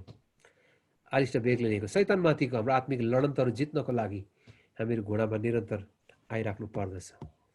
त्यस पछाडि पावलले 4 अध्यायको 5 र 6 पदमा यसरी लेख्दछन्, त्यो चाहिँ पब्लिक लाइफको बारेमा हो। हामीले पहिलो हेरौँ हाम्रो प्राइभेट लाइफ, हाम्रो प्रेयर लाइफ, त्यसपछि हाम्रो पब्लिक लाइफ, सार्वजनिक जीवन। सार्वजनिक पब्लिक लाइफ भनेको चाहिँ अन्य जातिको बिचमा हाम्रो जीवन। पावलले यसरी लेख्छ, समयको सदुपयोग गर्दै बाहिरकोसँग पनि बुद्धिमानी साथ व्यवहार गर, नुनले सजिलो पारे जस्तो तिमीहरूको बोलीवचन सधैँ कृपालु होस्, ताकि प्रत्येकलाई कसरी जवाब दिनुपर्ने सो तिमीहरूले जान। पावलले भन्दैछ तिमीहरू चाहिँ बाहिरकाहरूसँग पनि बुद्धिमानी साथ व्यवहार गर। बाहिरकाहरू भनेको चाहिँ ख्रिस्टीय घरानादेखि बाहिर। प्रियहरू, हामी पास्टर्सहरू, हामी लिडर्सहरू, हाम्रो वरिपरि भएका अन्य जातिहरूको बिचमा हाम्रो गवाई चाहिँ कस्तो छ? हामी जुन घरमा बस्छौँ, जुन यदि हामी भाडामै बस्छौँ भने पनि घरबेटीसँगको कुरादेखि लिएर वरिपरिको मान्छेसँग हाम्रो सम्बन्ध कस्तो छ? मेरो जीवनमा सबभन्दा म धेरै ठाउँ बसेँ, स्टिल म अहिले यो एउटा पब्लिक ठाउँमा नै म बसिरहेको छु। मेरो जीवनभरि म थुप्रै सिटीहरूमा सरेर गएँ। म 16 वर्षदेखि घर छोडेको सेवाकाईको सिलसिलामा म बाहिरै छु। मैले थुप्रै घर गएँ, धेरै मैले मेरो जीवनमा मेरो अहिलेसम्म आइपुग्दाखेरि लगभग 15 देखि 20वटा घर चाहिँ सरेको जस्तो लाग्छ मलाई। विभिन्न सिटीहरूमा सर्दै गएँ। मेरो एउटै कन्सर्न चाहिँ यही नै हो, मेरो क्रिस्चियन गवाई चाहिँ त्यहाँ नबिग्रोस् भन्ने हो। म जति घरमा गएँ बसेँ, त्यो घरमा आज पनि फर्केर जाँदाखेरि चाहिँ उहाँले मलाई छोरा जस्तै हेर्नुहुन्छ। र एकजना बोजू, म धेरै वर्ष अगाडि म कलेज पढ्दाखेरि बसेको दमकको एउटा घरमा गएको थिएँ। त्यो हजुरआमा मलाई भेटेर चाहिँ रुनु भयो, छक्कै परेँ। उहाँले मलाई स्टिल बिर्सनु भएको रहेन रहेछ। अनि उहाँको घर धेरै चेन्जेसहरू आएको, परिवर्तन भयो, धेरै ठुलो चेन्जेसहरू आयो अहिले धेरै वर्ष पछाडि। तर एउटा टेस्टमनी चाहिँ मेरो लागि एउटा ठुलो कुरा हो। म त्यो कुरामा एकदम कन्सियस पनि छु, सचेत पनि छु। म जहाँ बस्छु मेरो गवाई चाहिँ कायम राख्नुपर्छ। मैले जुन भैँसीपाटी अहिले बस्दैछु, हाम्रो वरिपरि धेरै परिवारहरू हुनुहुन्छ र कोही बेला हामी चाहिँ उनीहरूसँग बसेर कुरा गर्ने कुराहरू, उनीहरूले नभने पनि केही नभने पनि गुड मर्निङ दाई, कस्तो हुन्छ, गुड मर्निङ सर, उनीहरू कतिजना बोल्दैन र पनि गुड मर्निङ त भनिराख्नुपर्छ है, ताकि हाम्रो सम्बन्ध नबिग्रियोस्। यो मान्छे चाहिँ राम्रो मान्छे हो भन्ने चाहिँ त्यो चाहिँ हामीले बनाइराख्नुपर्छ। हाम्रो मैले जुन चर्च हामीले बनायौँ यहाँ, त्यो छिमेकीहरू एकदम क्षेत्री थापा परिवारहरू क्रिस्चियन विरुद्ध हाम्रो चर्च बन्नु दिनु हुँदैन भनेर एकदम ठुलो है त्यहाँको समाज उठाएर आएको थियो। थुप्रै मिटिङबाट मलाई बोलायो, यो चर्च बनाउनु मिल्दैन भनेर। अनि अब त्यो मान्छे पढाए त होइन, तर मैले जहिले पनि उसलाई भन्दा सर नमस्ते भन्थेँ म, गुड मर्निङ सर कस्तो हुनुहुन्छ भने त्यही गुड मर्निङले काम गर्यो उसलाई चाहिँ। त्यो मान्छेलाई कसले पनि सर भन्ने त होइन। अब मैले मात्रै सर भनेको, त्यो गाउँको मान्छेले त म तँ यहाँ फटा मान्छे भन्छ, तर म पास्टरले त उसलाई फटा भन्नु भएन नि है। सर नमस्ते कस्तो हुनुहुन्छ, तपाईँको परिवार नानीहरू कस्तो हुनुहुन्छ। अब काठमाडौँमा चाहिँ अझै भाषाहरू पनि बुझ्नुपर्छ। यहाँ काठमाडौँ त होइसिन्छ गइसिन्छ भन्छ है, हजुर खाइसिन्छ आइसिन्छ गइसिन्छ भन्छ है। अब पास्टर भएपछि सिक्नै पर्यो, हजुर कस्तो होइसिन्छ भन्नुपर्छ होइन। सर तपाईँ कस्तो होइसिन्छ, तिनीहरूकै भाषा पनि बोल्नु पऱ्यो नि होइन। अब त्यो धेरै छट्टु कुरा त होइन, तर राम्रो कुरा हो नि त। र अब त्यो सम्बन्धको कारणले चाहिँ बिस्तारै उनीहरू त्यो विषयमा विरोध गर्नु छोडे है। उनीहरूसँग राम्रो सम्बन्धहरू बनाउँदै गएन। अहिले आएर एकदम राम्रो सम्बन्ध छ। स्टिल म जहाँ पनि भेट्छु, सर नमस्ते छ है, गुड मर्निङ छ, गुड आफ्टरनुन, कस्तो हुनुहुन्छ, तपाईँको परिवार नानी ठिकै हुनुहुन्छ, एज अ पास्टर सोधिराख्नुपर्छ। त्यो चाहिँ रिलेसनसिप हो, सम्बन्ध हो। त्यति भनिसकेपछि उसले हाम्रो पछाडि विरोध गरोस्, अगाडि गर्नु सक्दैन हो र। अब क्रिस्चियनहरूको विरोध गरे पनि उसले हाम्रो अगाडि गर्नु सक्दैन, किनकि हाम्रो पब्लिक लाइफ चाहिँ हामीले बनाइराख्नुपर्छ। इभन म एकदम कन्सियस कहाँ छु भन्नुहोस् न, किराना दोकानमा एकदम कन्सियस छु। अहिलेसम्म मैले कहिले पनि ऋण उधारोमा चाहिँ सामान ल्याएको छैन, किनभने म एज अ पास्टर भएको कारण मेरो पब्लिक लाइफ चाहिँ, मेरो टेस्टमनी चाहिँ नबिग्रियोस् भनेर। बरु म कोही बेला अस्ति मैले भने थिएँ, मलाई सामान मैले पैसा पुगेन भनेको थिएँ, अनि होइन लानुहोस् न पछि दिनुहोस् भने, होइन सर म त्यसो कहिले पनि गर्दिनँ, म जब पैसा हुन्छ म किन्न आउँछु, म आइहाल्छु, फेरि घरमा गएर पैसा लिएर आएँ। अनि तपाईँ त छक्क परे म भन्दै त्यो मान्छेले, तपाईँ लाँदा भइहाल्थ्यो नि, किन त्यसो गर्नु, तपाईँलाई म ट्रस्ट गर्छु, ठिकै छ, तर म जे कुराहरू मसँग पैसा छैन मैले उधार चाहिँ लाँदिनँ, उहाँसँग कुरा गरेँ। त्यो किराना दोकानको मान्छेको बिचमा मेरो गवाई चाहिँ मैले कायम राख्नुपर्छ। उनीसँग बोल्दाखेरि, उनीहरूसँग व्यवहार गर्दाखेरि चाहिँ यिनी चाहिँ फरक मान्छे होस् भन्ने कुरा चाहिँ उनीहरूलाई थाहा हुनुपर्छ। किन उनीहरूलाई थाहा छ म चाहिँ पास्टर हो भनेर। मैले उदाहरण नदिएर फोन गरिन्जेल भयो भने त कस्तो गवाई बिग्रिन्छ भन्नुहोस् न, हाम्रो टेस्टमनी बिग्रेर जान्छ। पब्लिक लाइफ एकदम ध्यान दिनुपर्छ। एकदम बाइबलले भन्छ नुनले स्वादिलो पारे जस्तै तिमीहरूको बोली वचन कृपालु होस्। पावलले पहिलो तिमीदेखि 3:7 हेर्नुहोस् त के भन्छ, पास्टर हुनेहरू अथवा एल्डर अथवा बिशप हुनेहरू चाहिँ बाहिरकोहरूको दृष्टिमा पनि असल ठहरिनुपर्छ। पावलले त्यसो भन्छ, पास्टर हुने व्यक्ति चाहिँ बाहिरकोहरूको दृष्टिमा पनि असल ठहरिनुपर्छ। हाम्रो पब्लिक लाइफलाई हामीले ध्यान दिनु आवश्यक छ। मेरो बुवालाई म याद गर्छु, मेरो हजुर बुवाहरू, उहाँको पास्टर सेवाकाईमा मलाई एउटा मनपर्ने कुरा चाहिँ त्यही छ, उहाँले they have maintain their public life. उहाँको सार्वजनिक जीवनहरू चाहिँ उहाँले एकदम मेन्टेन गर्नुभएको छ। म गाउँमा जाँदाखेरि चाहिँ मलाई त्यति चिन्दैन अहिले, म किनभने म हाई स्कुल देखि म गाउँ छोडेको कारणले पुरानो चिन्नुहुन्छ, नयाँ जेनेरेसनले त्यति धेरै म गाउँ नगएको कारणले। तर मेरो गाउँमा चाहिँ हामीलाई चिन्ने कुरा चाहिँ मेरो बोजू र बाजेको कारणले चिन्नुहुन्छ। मेरो बाजे र बोजूलाई त्यो गाउँको सबै त न्युपाने होस्, भण्डारी होस्, थापा छेत्रीहरू, भण्डारीहरू, भट्टराईहरू, न्युपानेहरू धेरै बसोबास गरेको जग्गा हो। अनि त्यहाँको सबै मानिसले चाहिँ मेरो हजुरबुवा र हजुरआमालाई चाहिँ स्टिल मास्टर आमा, मास्टर बा भन्छ। अनि हामीलाई चिन्दाखेरि चाहिँ तपाईँ मास्टर आमाको नाति हो भन्छ। मेरो हजुरआमाले कहिले उनीहरूलाई पढाएको होइन, तर उनीहरूले गरेको सेवाको कारणले। मेरो हजुरआमाले चाहिँ धेरै गरिब मान्छे ल्याएर घरको खेतीबारीमा राख्नुहुन्थ्यो। 8-9 परिवार एक दिन लिएर आउनुपर्छ हजुरआमाले। यो खेतीपाती छ, तिमीहरू यो खेतीपातीतिर गएर बस, त्यसरी हुँदैन, तिमीहरू केही गाह्रो चाहिँ यहीँ बस। अनि ती सबै गरिबहरू जो उहाँले घर बनाएर राखिदिनु भयो, ती सबै पछि विश्वासी पनि भए। मेरो हजुरआमाले जुन गवाई गाउँमा राख्नुभयो, स्टिल गाउँको मान्छेले चाहिँ उहाँलाई चाहिँ मास्टर आमै भन्छ। तर मेरो हजुरआमाले पढाएको चाहिँ होइन, तर त्यो एउटा आदर, एउटा रेस्पेक्ट। यसको त्यो पब्लिक लाइफलाई हामीले मेन्टेन गरिराख्न सकौँ। हामी सेवाकाई गर्दैछौँ, हाम्रो अगाडि दोकानहरू छ, हामी सिटीमा बस्छौँ भने पनि वरिपरिको मान्छेसँग एकदम रिलेसनसिपलाई एकदम ध्यान दिनुपर्छ। पछि गएर हाम्रो मण्डलीमा थुप्रै च्यालेन्जेसहरू आइराख्यो, पछि पनि थुप्रै अरू मानिसहरू पनि आए। एउटा अगाडिको अर्को छिमेकी पनि थियो, त्यो छिमेकीले चाहिँ एक दिन भनेको छ यसको चर्चमा भत्काइदिन्छु भनेको चाहिँ एक दिन। मैले त सुनिनँ, हाम्रो विश्वासीले मलाई भनेको रहेछ, मेरोमा कुरा आयो। अनि उहाँको चाहिँ 3 आनाको मात्रै घर थियो, चर्चसँगै जोडिएको। 3 आना भनेको चाहिँ तपाईँ एकदम सानो, 3 आना भनेको त 3टा मात्रै कोठा हुन्छ, त्यति कन्जस्टेड ठाउँ। अनि उहाँको छोरीको बिहा गर्ने बेला भयो। अब बिहामा चाहिँ उहाँको गेट भनेको नै त्यो भर्याङ गेट हो, जमिनै छैन। उहाँको त्यो बाटोबाट पस्ने बित्तिकै भर्याङ हो, भनेपछि जमिनै छैन, साइकल राख्ने ठाउँ पनि थिएन। अनि उहाँले एक दिन आएर भन्नुभएछ तपाईँको पास्टर कता हुनुहुन्छ भनेर। अनि मैले भेटेँ एक दिन, तपाईँको चर्च ठुलो आगन्त रहेछ, हामी चर्चमा हाम्रो बिहाको भोज गर्नु मिल्छ मिल्दैन। मैले भने यो चर्च तपाईँकै हो, गर्नुहोस्।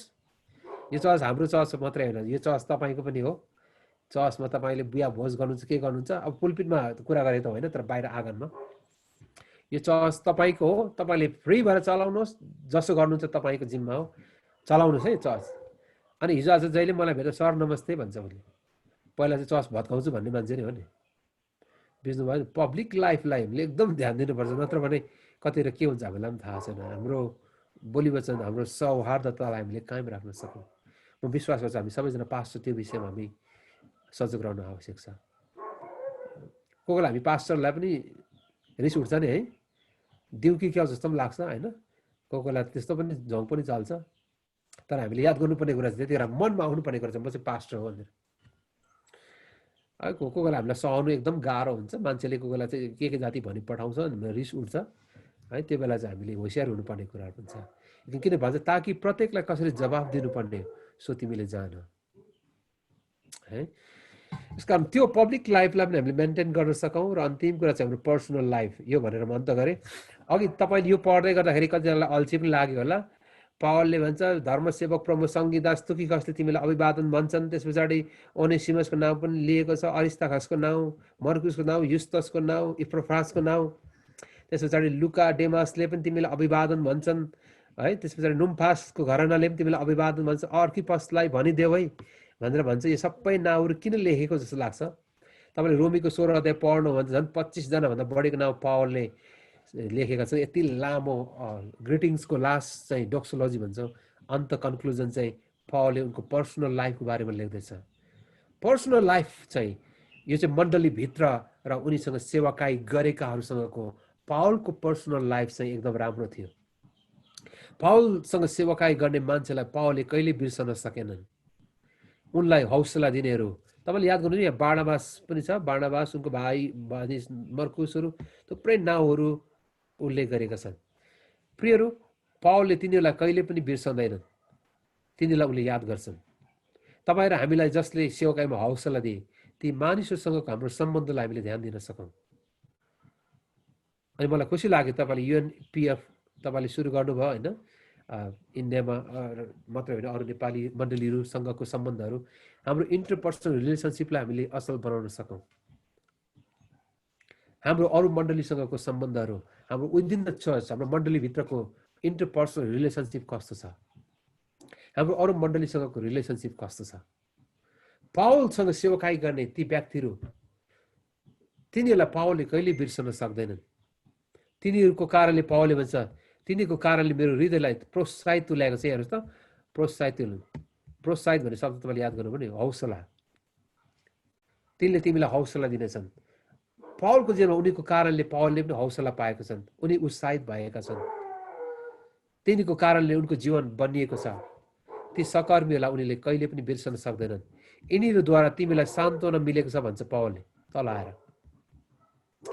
ती मानिसहरूसँगको उनको इन्टरपर्सनल रिलेसनसिप एकदम राम्रो थियो। यसकारण मेरो व्यक्तिगत यसको एप्लिकेसन चाहिँ यही नै छ। विदिन द चर्च, हाम्रो चर्चभित्रको विश्वासीसँगको हाम्रो सम्बन्ध र हाम्रो चर्चभित्र भएको लिडरसिपभित्रको हाम्रो सम्बन्ध कस्तो छ।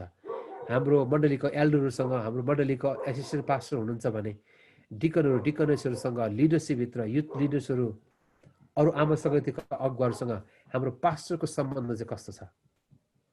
पावलले त भन्छ तिनीहरूसँगको सम्बन्धको बारेमा उनले लेख्दछन्। तिनीहरूलाई उनले कहिले बिर्सन सक्दैनन्। यसको पास्टर्सहरू, तपाईँसँग काम गर्ने एल्डर्सहरू, डिकन्सहरू, डिकनेसहरू, अरू थुप्रै लिडरसिपहरू हुनुहुन्छ होला मण्डलीभित्र। उनीसँगको हाम्रो पर्सनल लाइफलाई पनि, पर्सनल हाम्रो रिलेसनसिपलाई पनि हामीले कायम राख्न सकौँ। उनीलाई हामीले कहिले बिर्सन सक्दैनौँ र उनीसँग पनि हाम्रो रिलेसनसिप राम्रो हुन सकोस्। यसमा पावलले, मैले दुईटै कुरा लगेँ, लिडरसिपको कुरा पनि म गर्दैछु र हाम्रो फ्यामिली लाइफको म कुरा गर्दैछु। यसकारण पावलले यो कुरा लेखेर यसरी कन्क्लुजन गर्दै गर्छ। यही नै महत्त्वपूर्ण कुरा, यही नै हाम्रो प्राइभेट लाइफ, हाम्रो निजी जीवन चाहिँ हाम्रो फ्यामिलीबाट सुरु भएर अब सेवाकाईतिर बढ्दै गएको छ। सेवाकाई बाहिरबाट चाहिँ हाम्रो सेवाकाई चाहिँ भित्र आउनु हुँदैन, तर भित्रबाट सेवाकाई चाहिँ बाहिर बढ्दै जानुपर्छ। कसरी हाम्रो सेवाकाई चाहिँ बाहिर एकदम ठुलो हुन्छ होइन, तर हाम्रो भित्री सेवाकाई चाहिँ, फ्यामिली सेवाकाई चाहिँ एकदम तहस नहस हुन्छ। मलाई केही महिना अगाडि एकजना पास्टर मैले फोन गर्नुभयो, अनि उहाँले एकदम रुँदै फोन गर्नुभयो। म पनि छक्क परेँ, के हो भाउ भनेर है। अनि के भएर छ भने पास्टरले चाहिँ अर्को कान्छी श्रीमती पनि राख्नु भएको रहेछ, भर्खरै थाहा भएछ उहाँलाई। र कसरी थाहा भयो भने फोन ट्र्याक गर्दाखेरि पास्टर चाहिँ महिनामा जहिले पनि 10 देखि 12 दिन चाहिँ हराउने अरे कि महिनामा, मेरो काम छ भन्दा बाहिर जाने। फेरि त्यो ठाउँमा गएर फोन गर्दा त्यो ठाउँमा पास्टर आएकै छैन। कहाँको पास्टर भनेर प्रत्येक महिनामा 10 दिन हराउने, अर्को श्रीमती राखेको रहेछ अर्को घर, अर्को सिटीमा कान्छी श्रीमती, त्यहाँबाट नानी पनि भइसकेको छ। पछि फोन ट्र्याक गरेर जाँदै गर्दाखेरि चाहिँ ठ्याक्कै त्यो घरमा पुग्यो। अब मैले के गर्नुपर्ने उहाँलाई, मैले मेरो सम्बन्ध के हुन्छ भनेर उहाँले मलाई फोन गर्नुभएको। बडो कठिन समय हो यो घडी, किनकि फ्यामिली लाइफ यति धेरै टेम्पटेसन, यति धेरै परीक्षाहरू आइरहेछ, यति धेरै पास्टर्सहरूलाई शैतानले यति धेरै फसाउने काम गरिरहेछ, यति धेरै परीक्षाहरू भित्र हामी लडिरहेछौँ। अघि भने शैतानले हामीलाई फसाउन नपाओस्, त्यसका युक्तिहरूको विषय हामी अजान छैनौँ। यसका हाम्रो फ्यामिलीबाट हामी सुरु गरौँ सेवाकाई, र हाम्रो फ्यामिलीप्रति सधैँ सजग रहौँ। म पनि एकदम यो विषयमा कन्सियस छु। टेम्पटेसन आइ नै राख्छ, परीक्षाहरू आइ नै राख्छ, थुप्रै प्रकारका चुनौतीहरू, आर्थिक परीक्षाहरूदेखि लिएर फ्यामिलीभित्र थुप्रै चुनौतीहरू आइ नै राख्छन्। हामी जर्नी गरिराख्ने भएको कारण, यात्रा गरिराख्ने भएको कारणले थुप्रै परीक्षाहरू। मुख्य कुरा चाहिँ यही नै, हाम्रो हृदयलाई चाहिँ, हाम्रो कन्साइन्समा हाम्रो विवेकलाई हामीले शुद्ध राख्नुपर्छ। पावलले भन्छ म शुद्ध विवेकले सेवा गर्छु, I serve my God with my clear conscience. प्रेरितको 23 अध्यायको 1 पद, 24 को 16 पदमा लेख्छ। इभन रोमी 9 को 1 पदमा पावलले भन्छ म शुद्ध विवेकले परमेश्वरको सेवा गर्दछु, किनकि मानिसहरूले मलाई दोस्याउने छैनन्। Clear conscience. यसको फ्यामिलीबाट सुरु गरौँ। म पनि त्यही फ्यामिलीबाटै यो कुरामा फोकस गरिरहेको छु। त्यसको धेरैजनाले फ्यामिलीको विषयमा बोल्नुलाई भन्नुहुन्छ, मलाई गर्व लाग्छ। म जहिले भन्छु म बोल्दै गर्दा पहिलो कुरा चाहिँ म मेरो लागि बोल्दैछु, मेरो लागि यो वचन चाहिँ, किन परमेश्वर वचन मेरो लागि हो। मैले धेरै किताबहरू लेखेँ, म जहिले मेरो किताबमा सुरुमा लेख्छु यो किताब मैले मेरो लागि लेखेको हो, किन यो पुस्तक मैले लेखेको पुस्तक म आफै पढ्छु। अनि म कोही बेला म आफै पढेर आफै रुन्छु पनि होइन, मलाई आँसु पनि आउँछ होइन, आफैलाई राम्रो पनि लाग्छ, किनकि परमेश्वरको वचनले चाहिँ पहिला मलाई नै छुनुपर्छ, मलाई चेन्ज गर्नुपर्छ। यसकारण मेरो जीवनलाई मेरो हजुरबुवा र मेरो बुवाले जसरी प्रभुको सेवा गर्नुभयो त्यो बाटोमा हिँडिराख्न सकौँ है, विश्वासयोग्य भइराख्न सकौँ। र उहाँहरू मेरो मोडल पनि हुनुहुन्छ होइन। यसो नै मेरो अल्टिमेट मोडल हुनुहुन्छ, जसले आफ्नो दुलाईलाई प्रेम गर्नुभयो, मण्डलीलाई, उहाँ नै मोडल हुनुहुन्छ। साथसाथै जीवनमा थुप्रै मोडलहरू पनि प्रभुले दिनुभयो। प्रभुको दासहरू जसको जीवनलाई हेरेर म अगाडि बढ्छु। म नेगेटिभ रोलहरू त्यति हेर्दैन, नेगेटिभ नकारात्मक कुराहरू नमुनाहरू त्यति धेरै हेर्दिनँ। कहिलेकाहीँ त्यो कुराले हामीलाई बुझ्नु चाहिँ पर्छ एज अ पास्टर भएको कारणले, तर म उनीको नमुनालाई हेर्दिनँ, तर असल नमुनालाई म हेरिरहन्छु ताकि म पनि त्यो प्रकार जिउन सकौँ, ताकि मेरो छोराले भविष्यमा यो कुरा देख्न सकोस्। यसमा मैले मेरो हाम्रो श्रीमतीको फोटो मैले भित्तामा राखेको छु ठुलो बनाएर, ताकि मेरो छोराले भविष्यमा चाहिँ त्यो कुरा हेरेर उसलाई पनि प्रेरणा होस् भनेर है। मेरो छोरालाई चाहिँ तिम्रो श्रीमती तेरो आमालाई त मैले नि भगाएर पो ल्याएको त, मकै बारी कुदाएको त्यहाँ भेटेको त्यस्तो खालको टेस्टमनी चाहिँ मेरो छोरालाई म दिन चाहदिनँ। हामीले चाहिँ कसरी परमेश्वरको इच्छामा विवाह गऱ्यौँ, हाम्रो वैवाहिक जीवन हामी यहाँसम्म हामी परमेश्वरको अनुग्रहद्वारा एउटा असल गवाई चाहिँ मेरो छोराको लागि हुन सकोस् भन्ने। अनि म विश्वास गर्छु मेरो छोराले त्यही गवाई आउने जेनेरेसनलाई दिनेछ। यस कारण एपिसीको त्यो अन्तिम पद मलाई साह्रो मन पऱ्यो। अघि मैले पढेँ, त्यो पद पढेर म फेरि पनि अन्त गर्न चाहन्छु, यहाँ समयबाट बिताउन चाहन्छु। म माफ चाहन्छु एकदम लामो तपाईँको बिचमा बोलेँ, तर म क्षमा चाहन्छु। यो पद म पढेर अन्त गर्छु। उहाँलाई नै भनेको परमेश्वरलाई नै पुस्ता पुस्तासम्म मण्डली र ख्रिस्ट येशूमा सदा सर्वदा महिमा होस्। To him be the glory in the church and in Christ Jesus throughout all generation है। To him be glory in the church, त्यो महिमा मण्डलीमा होस्, and in Christ Jesus throughout all generation, सारा पुस्ताभरि। मेरो यो प्रार्थना छ आउने जेनेरेसनहरूले परमेश्वरको मण्डली भरिराख्नेछ। तपाईँ र म रहे पनि नरहे पनि तपाईँहरू हाम्रो मण्डली चाहिँ रहिरहनेछ। हाम्रो मण्डलीहरू पुस्ताहरूले भरिँदै जानेछ। मलाई थाहा छैन, म त अहिले 47 वर्ष 47 वर्ष भयो। मैले चर्चलाई भनेको छु नेक्स्ट 5-6 इयर्स म पास्टर हुन्छु होला, त्यसपछि नयाँ जेनेरेसन आउनुपर्छ। अहिले हाम्रो चर्चमा 8-9 जना एमडिप गरेर आइसके भाइ बहिनीहरू, अब नेक्स्ट जेनेरेसनले चलाउँछ। अब मलाई परमेश्वर अरू सेवकाले बोलाउनुहुन्छ, अरूलाई मैले सेवकाई सुम्पँदै जानुपर्ने कुराहरू छ। म चाहिँ 80 वर्षसम्म पास्टर भइरहनु पर्दैन, नयाँ जेनेरेसनलाई जिम्मा दिँदै जानुपर्छ। यस कारण मैले 16 वर्ष 17 वर्ष लाग्यो पास्टर सेवकाई, फुल टाइम सेवकाईमा आएको चाहिँ पास्टर सेवकाईमा आएको। अब 5 वर्ष भनेको चाहिँ 22 वर्ष पुग्छ। त्यस पछाडि अब नयाँ जेनेरेसन आउँदैछ। अब 6-7 जना भाइहरू एमडिप गरेर आइसके। हाम्रो एसिस्टेन्ट पास्टरले उहाँ ओल्ड टेस्टामेन्टमा पिएचडी गर्दै हुनुहुन्छ। नयाँ जेनेरेसन आउँदैछ, उहाँलाई जिम्मा लगाएर म चाहिँ निस्कनुपर्छ। म सधैँ त्यहाँ बस्नु हुँदैन। र नयाँ जेनेरेसन आउँछ, नयाँ जेनेरेसनले नयाँ प्रकारले चर्च चलाउँछ। मेरो विचार चाहिँ अलिक बुढो हुँदै जान्छ नि त। अब नयाँ जेनेरेसनले नयाँ विचारहरूले मण्डलीलाई चलाउनेछन्। परमेश्वरको महिमा चाहिँ मण्डलीमा जेनेरेसन टु जेनेरेसन, पुस्तामा पुस्तासम्म रहिरहेको छ। म सिक्किममा एउटा चर्च गएको थिएँ केही वर्ष अगाडि फ्यामिली सेमिनारको लागि। 606 जना आउनु भएको थियो, त्यो 303 कपल्स हुनुहुन्थ्यो। अनि त्यो चर्च चाहिँ 136 वर्ष पुरानो चर्च। अनि मलाई एकदम प्राउड फिल पनि भयो। मैले फोटो पनि खिचेँ त्यो चर्चको अगाडि, किनकि 136 इयर ओल्ड चर्च। सोमबारे भने वेस्ट सिक्किममा 136 वर्ष पुरानो चर्च। मलाई थाहा छैन हाम्रो चर्चले 136 वर्ष पुरा गर्छ गर्दैन, तर त्यो चर्च 136 वर्ष पुरा हुँदा पनि त्यो चर्चको गवाई चाहिँ फैलिँदै गएको रहेछ। प्रभुलाई महिमा होस्। कति पुस्ताका पास्टर त्यहाँ गयो होला, कल्पना गर्नुहोस्। 136 वर्ष पुरानो चर्चमा कतिजना पास्टर भयो होला, कति पुस्ताहरू बितेर गयो होला। 4औँ 5औँ पुस्ता आइसक्यो, तर त्यो मण्डली स्टिल शक्तिशाली रूपमा गवाई बनिराखेको छ। प्रियहरू, तपाईँ र म एउटा महिमी सेवा परमेश्वरले हामीलाई दिनुभएको छ। र तपाईँ र म त संसारमा अस्थायी हो है, क्षणिक जीवन परमेश्वरले हामीलाई दिनुभएको छ, एउटा जीवन। अनि यो जीवन हाम्रो यो संसारमा सधैँ रहँदैन, हाम्रो अनन्तताको घर त हामी जाँदैछौँ। तर हामीले एउटा कुरा चाहिँ राम्रो गवाई, एउटा लेगेसी छोडेर जान सकौँ। अनि त्यसको लागि चाहिँ हामी सधैँ प्रयत्न गरिराख्नुपर्छ है। त्यसको लागि हामी दगाउन सकौँ। एकदम पावरले भने जस्तो भन्न सकौँ, मैले मेरो दौडलाई सिद्धाएको छु, मैले मेरो विश्वासलाई बचाइराखेको छु। अब मेरो निम्ति ख्रिस्टले धार्मिकताको मुकुट राखिदिनु भएको छ, मलाई मात्र होइन तर उहाँको आगमन प्रिय मान्नेहरू सबैको लागि पनि। त्यो लेगेसी हामीले दिएर जान सकौँ। यसकारण हाम्रो इन्टरपर्सनल रिलेसनसिपसम्म आउँदाखेरि हाम्रो मण्डलीभित्र अरू लिडरसिपसँग पनि हाम्रो सम्बन्ध राम्रो हुन सकोस्। परमेश्वरले यहाँ सबैलाई प्रशस्त आशिष दिउन्। Thank you so much. युएनपिएफका सम्पूर्ण टिम परिवारलाई थ्याङ्क यू सो मच, धन्यवाद भन्न चाहन्छु। प्रभुको इच्छा भए हामी भेट्ने नै छौँ। तबसम्म हामी प्रार्थनामा जुटि नै राख्नेछौँ। परमेश्वरले तपाईँहरूसँग यसरी भेट गर्ने अवसर दिनुभयो। म परमेश्वरलाई सबै कुराको निम्ति महिमा दिन्छु। यहाँहरूको सेवाकाईमा परमेश्वरले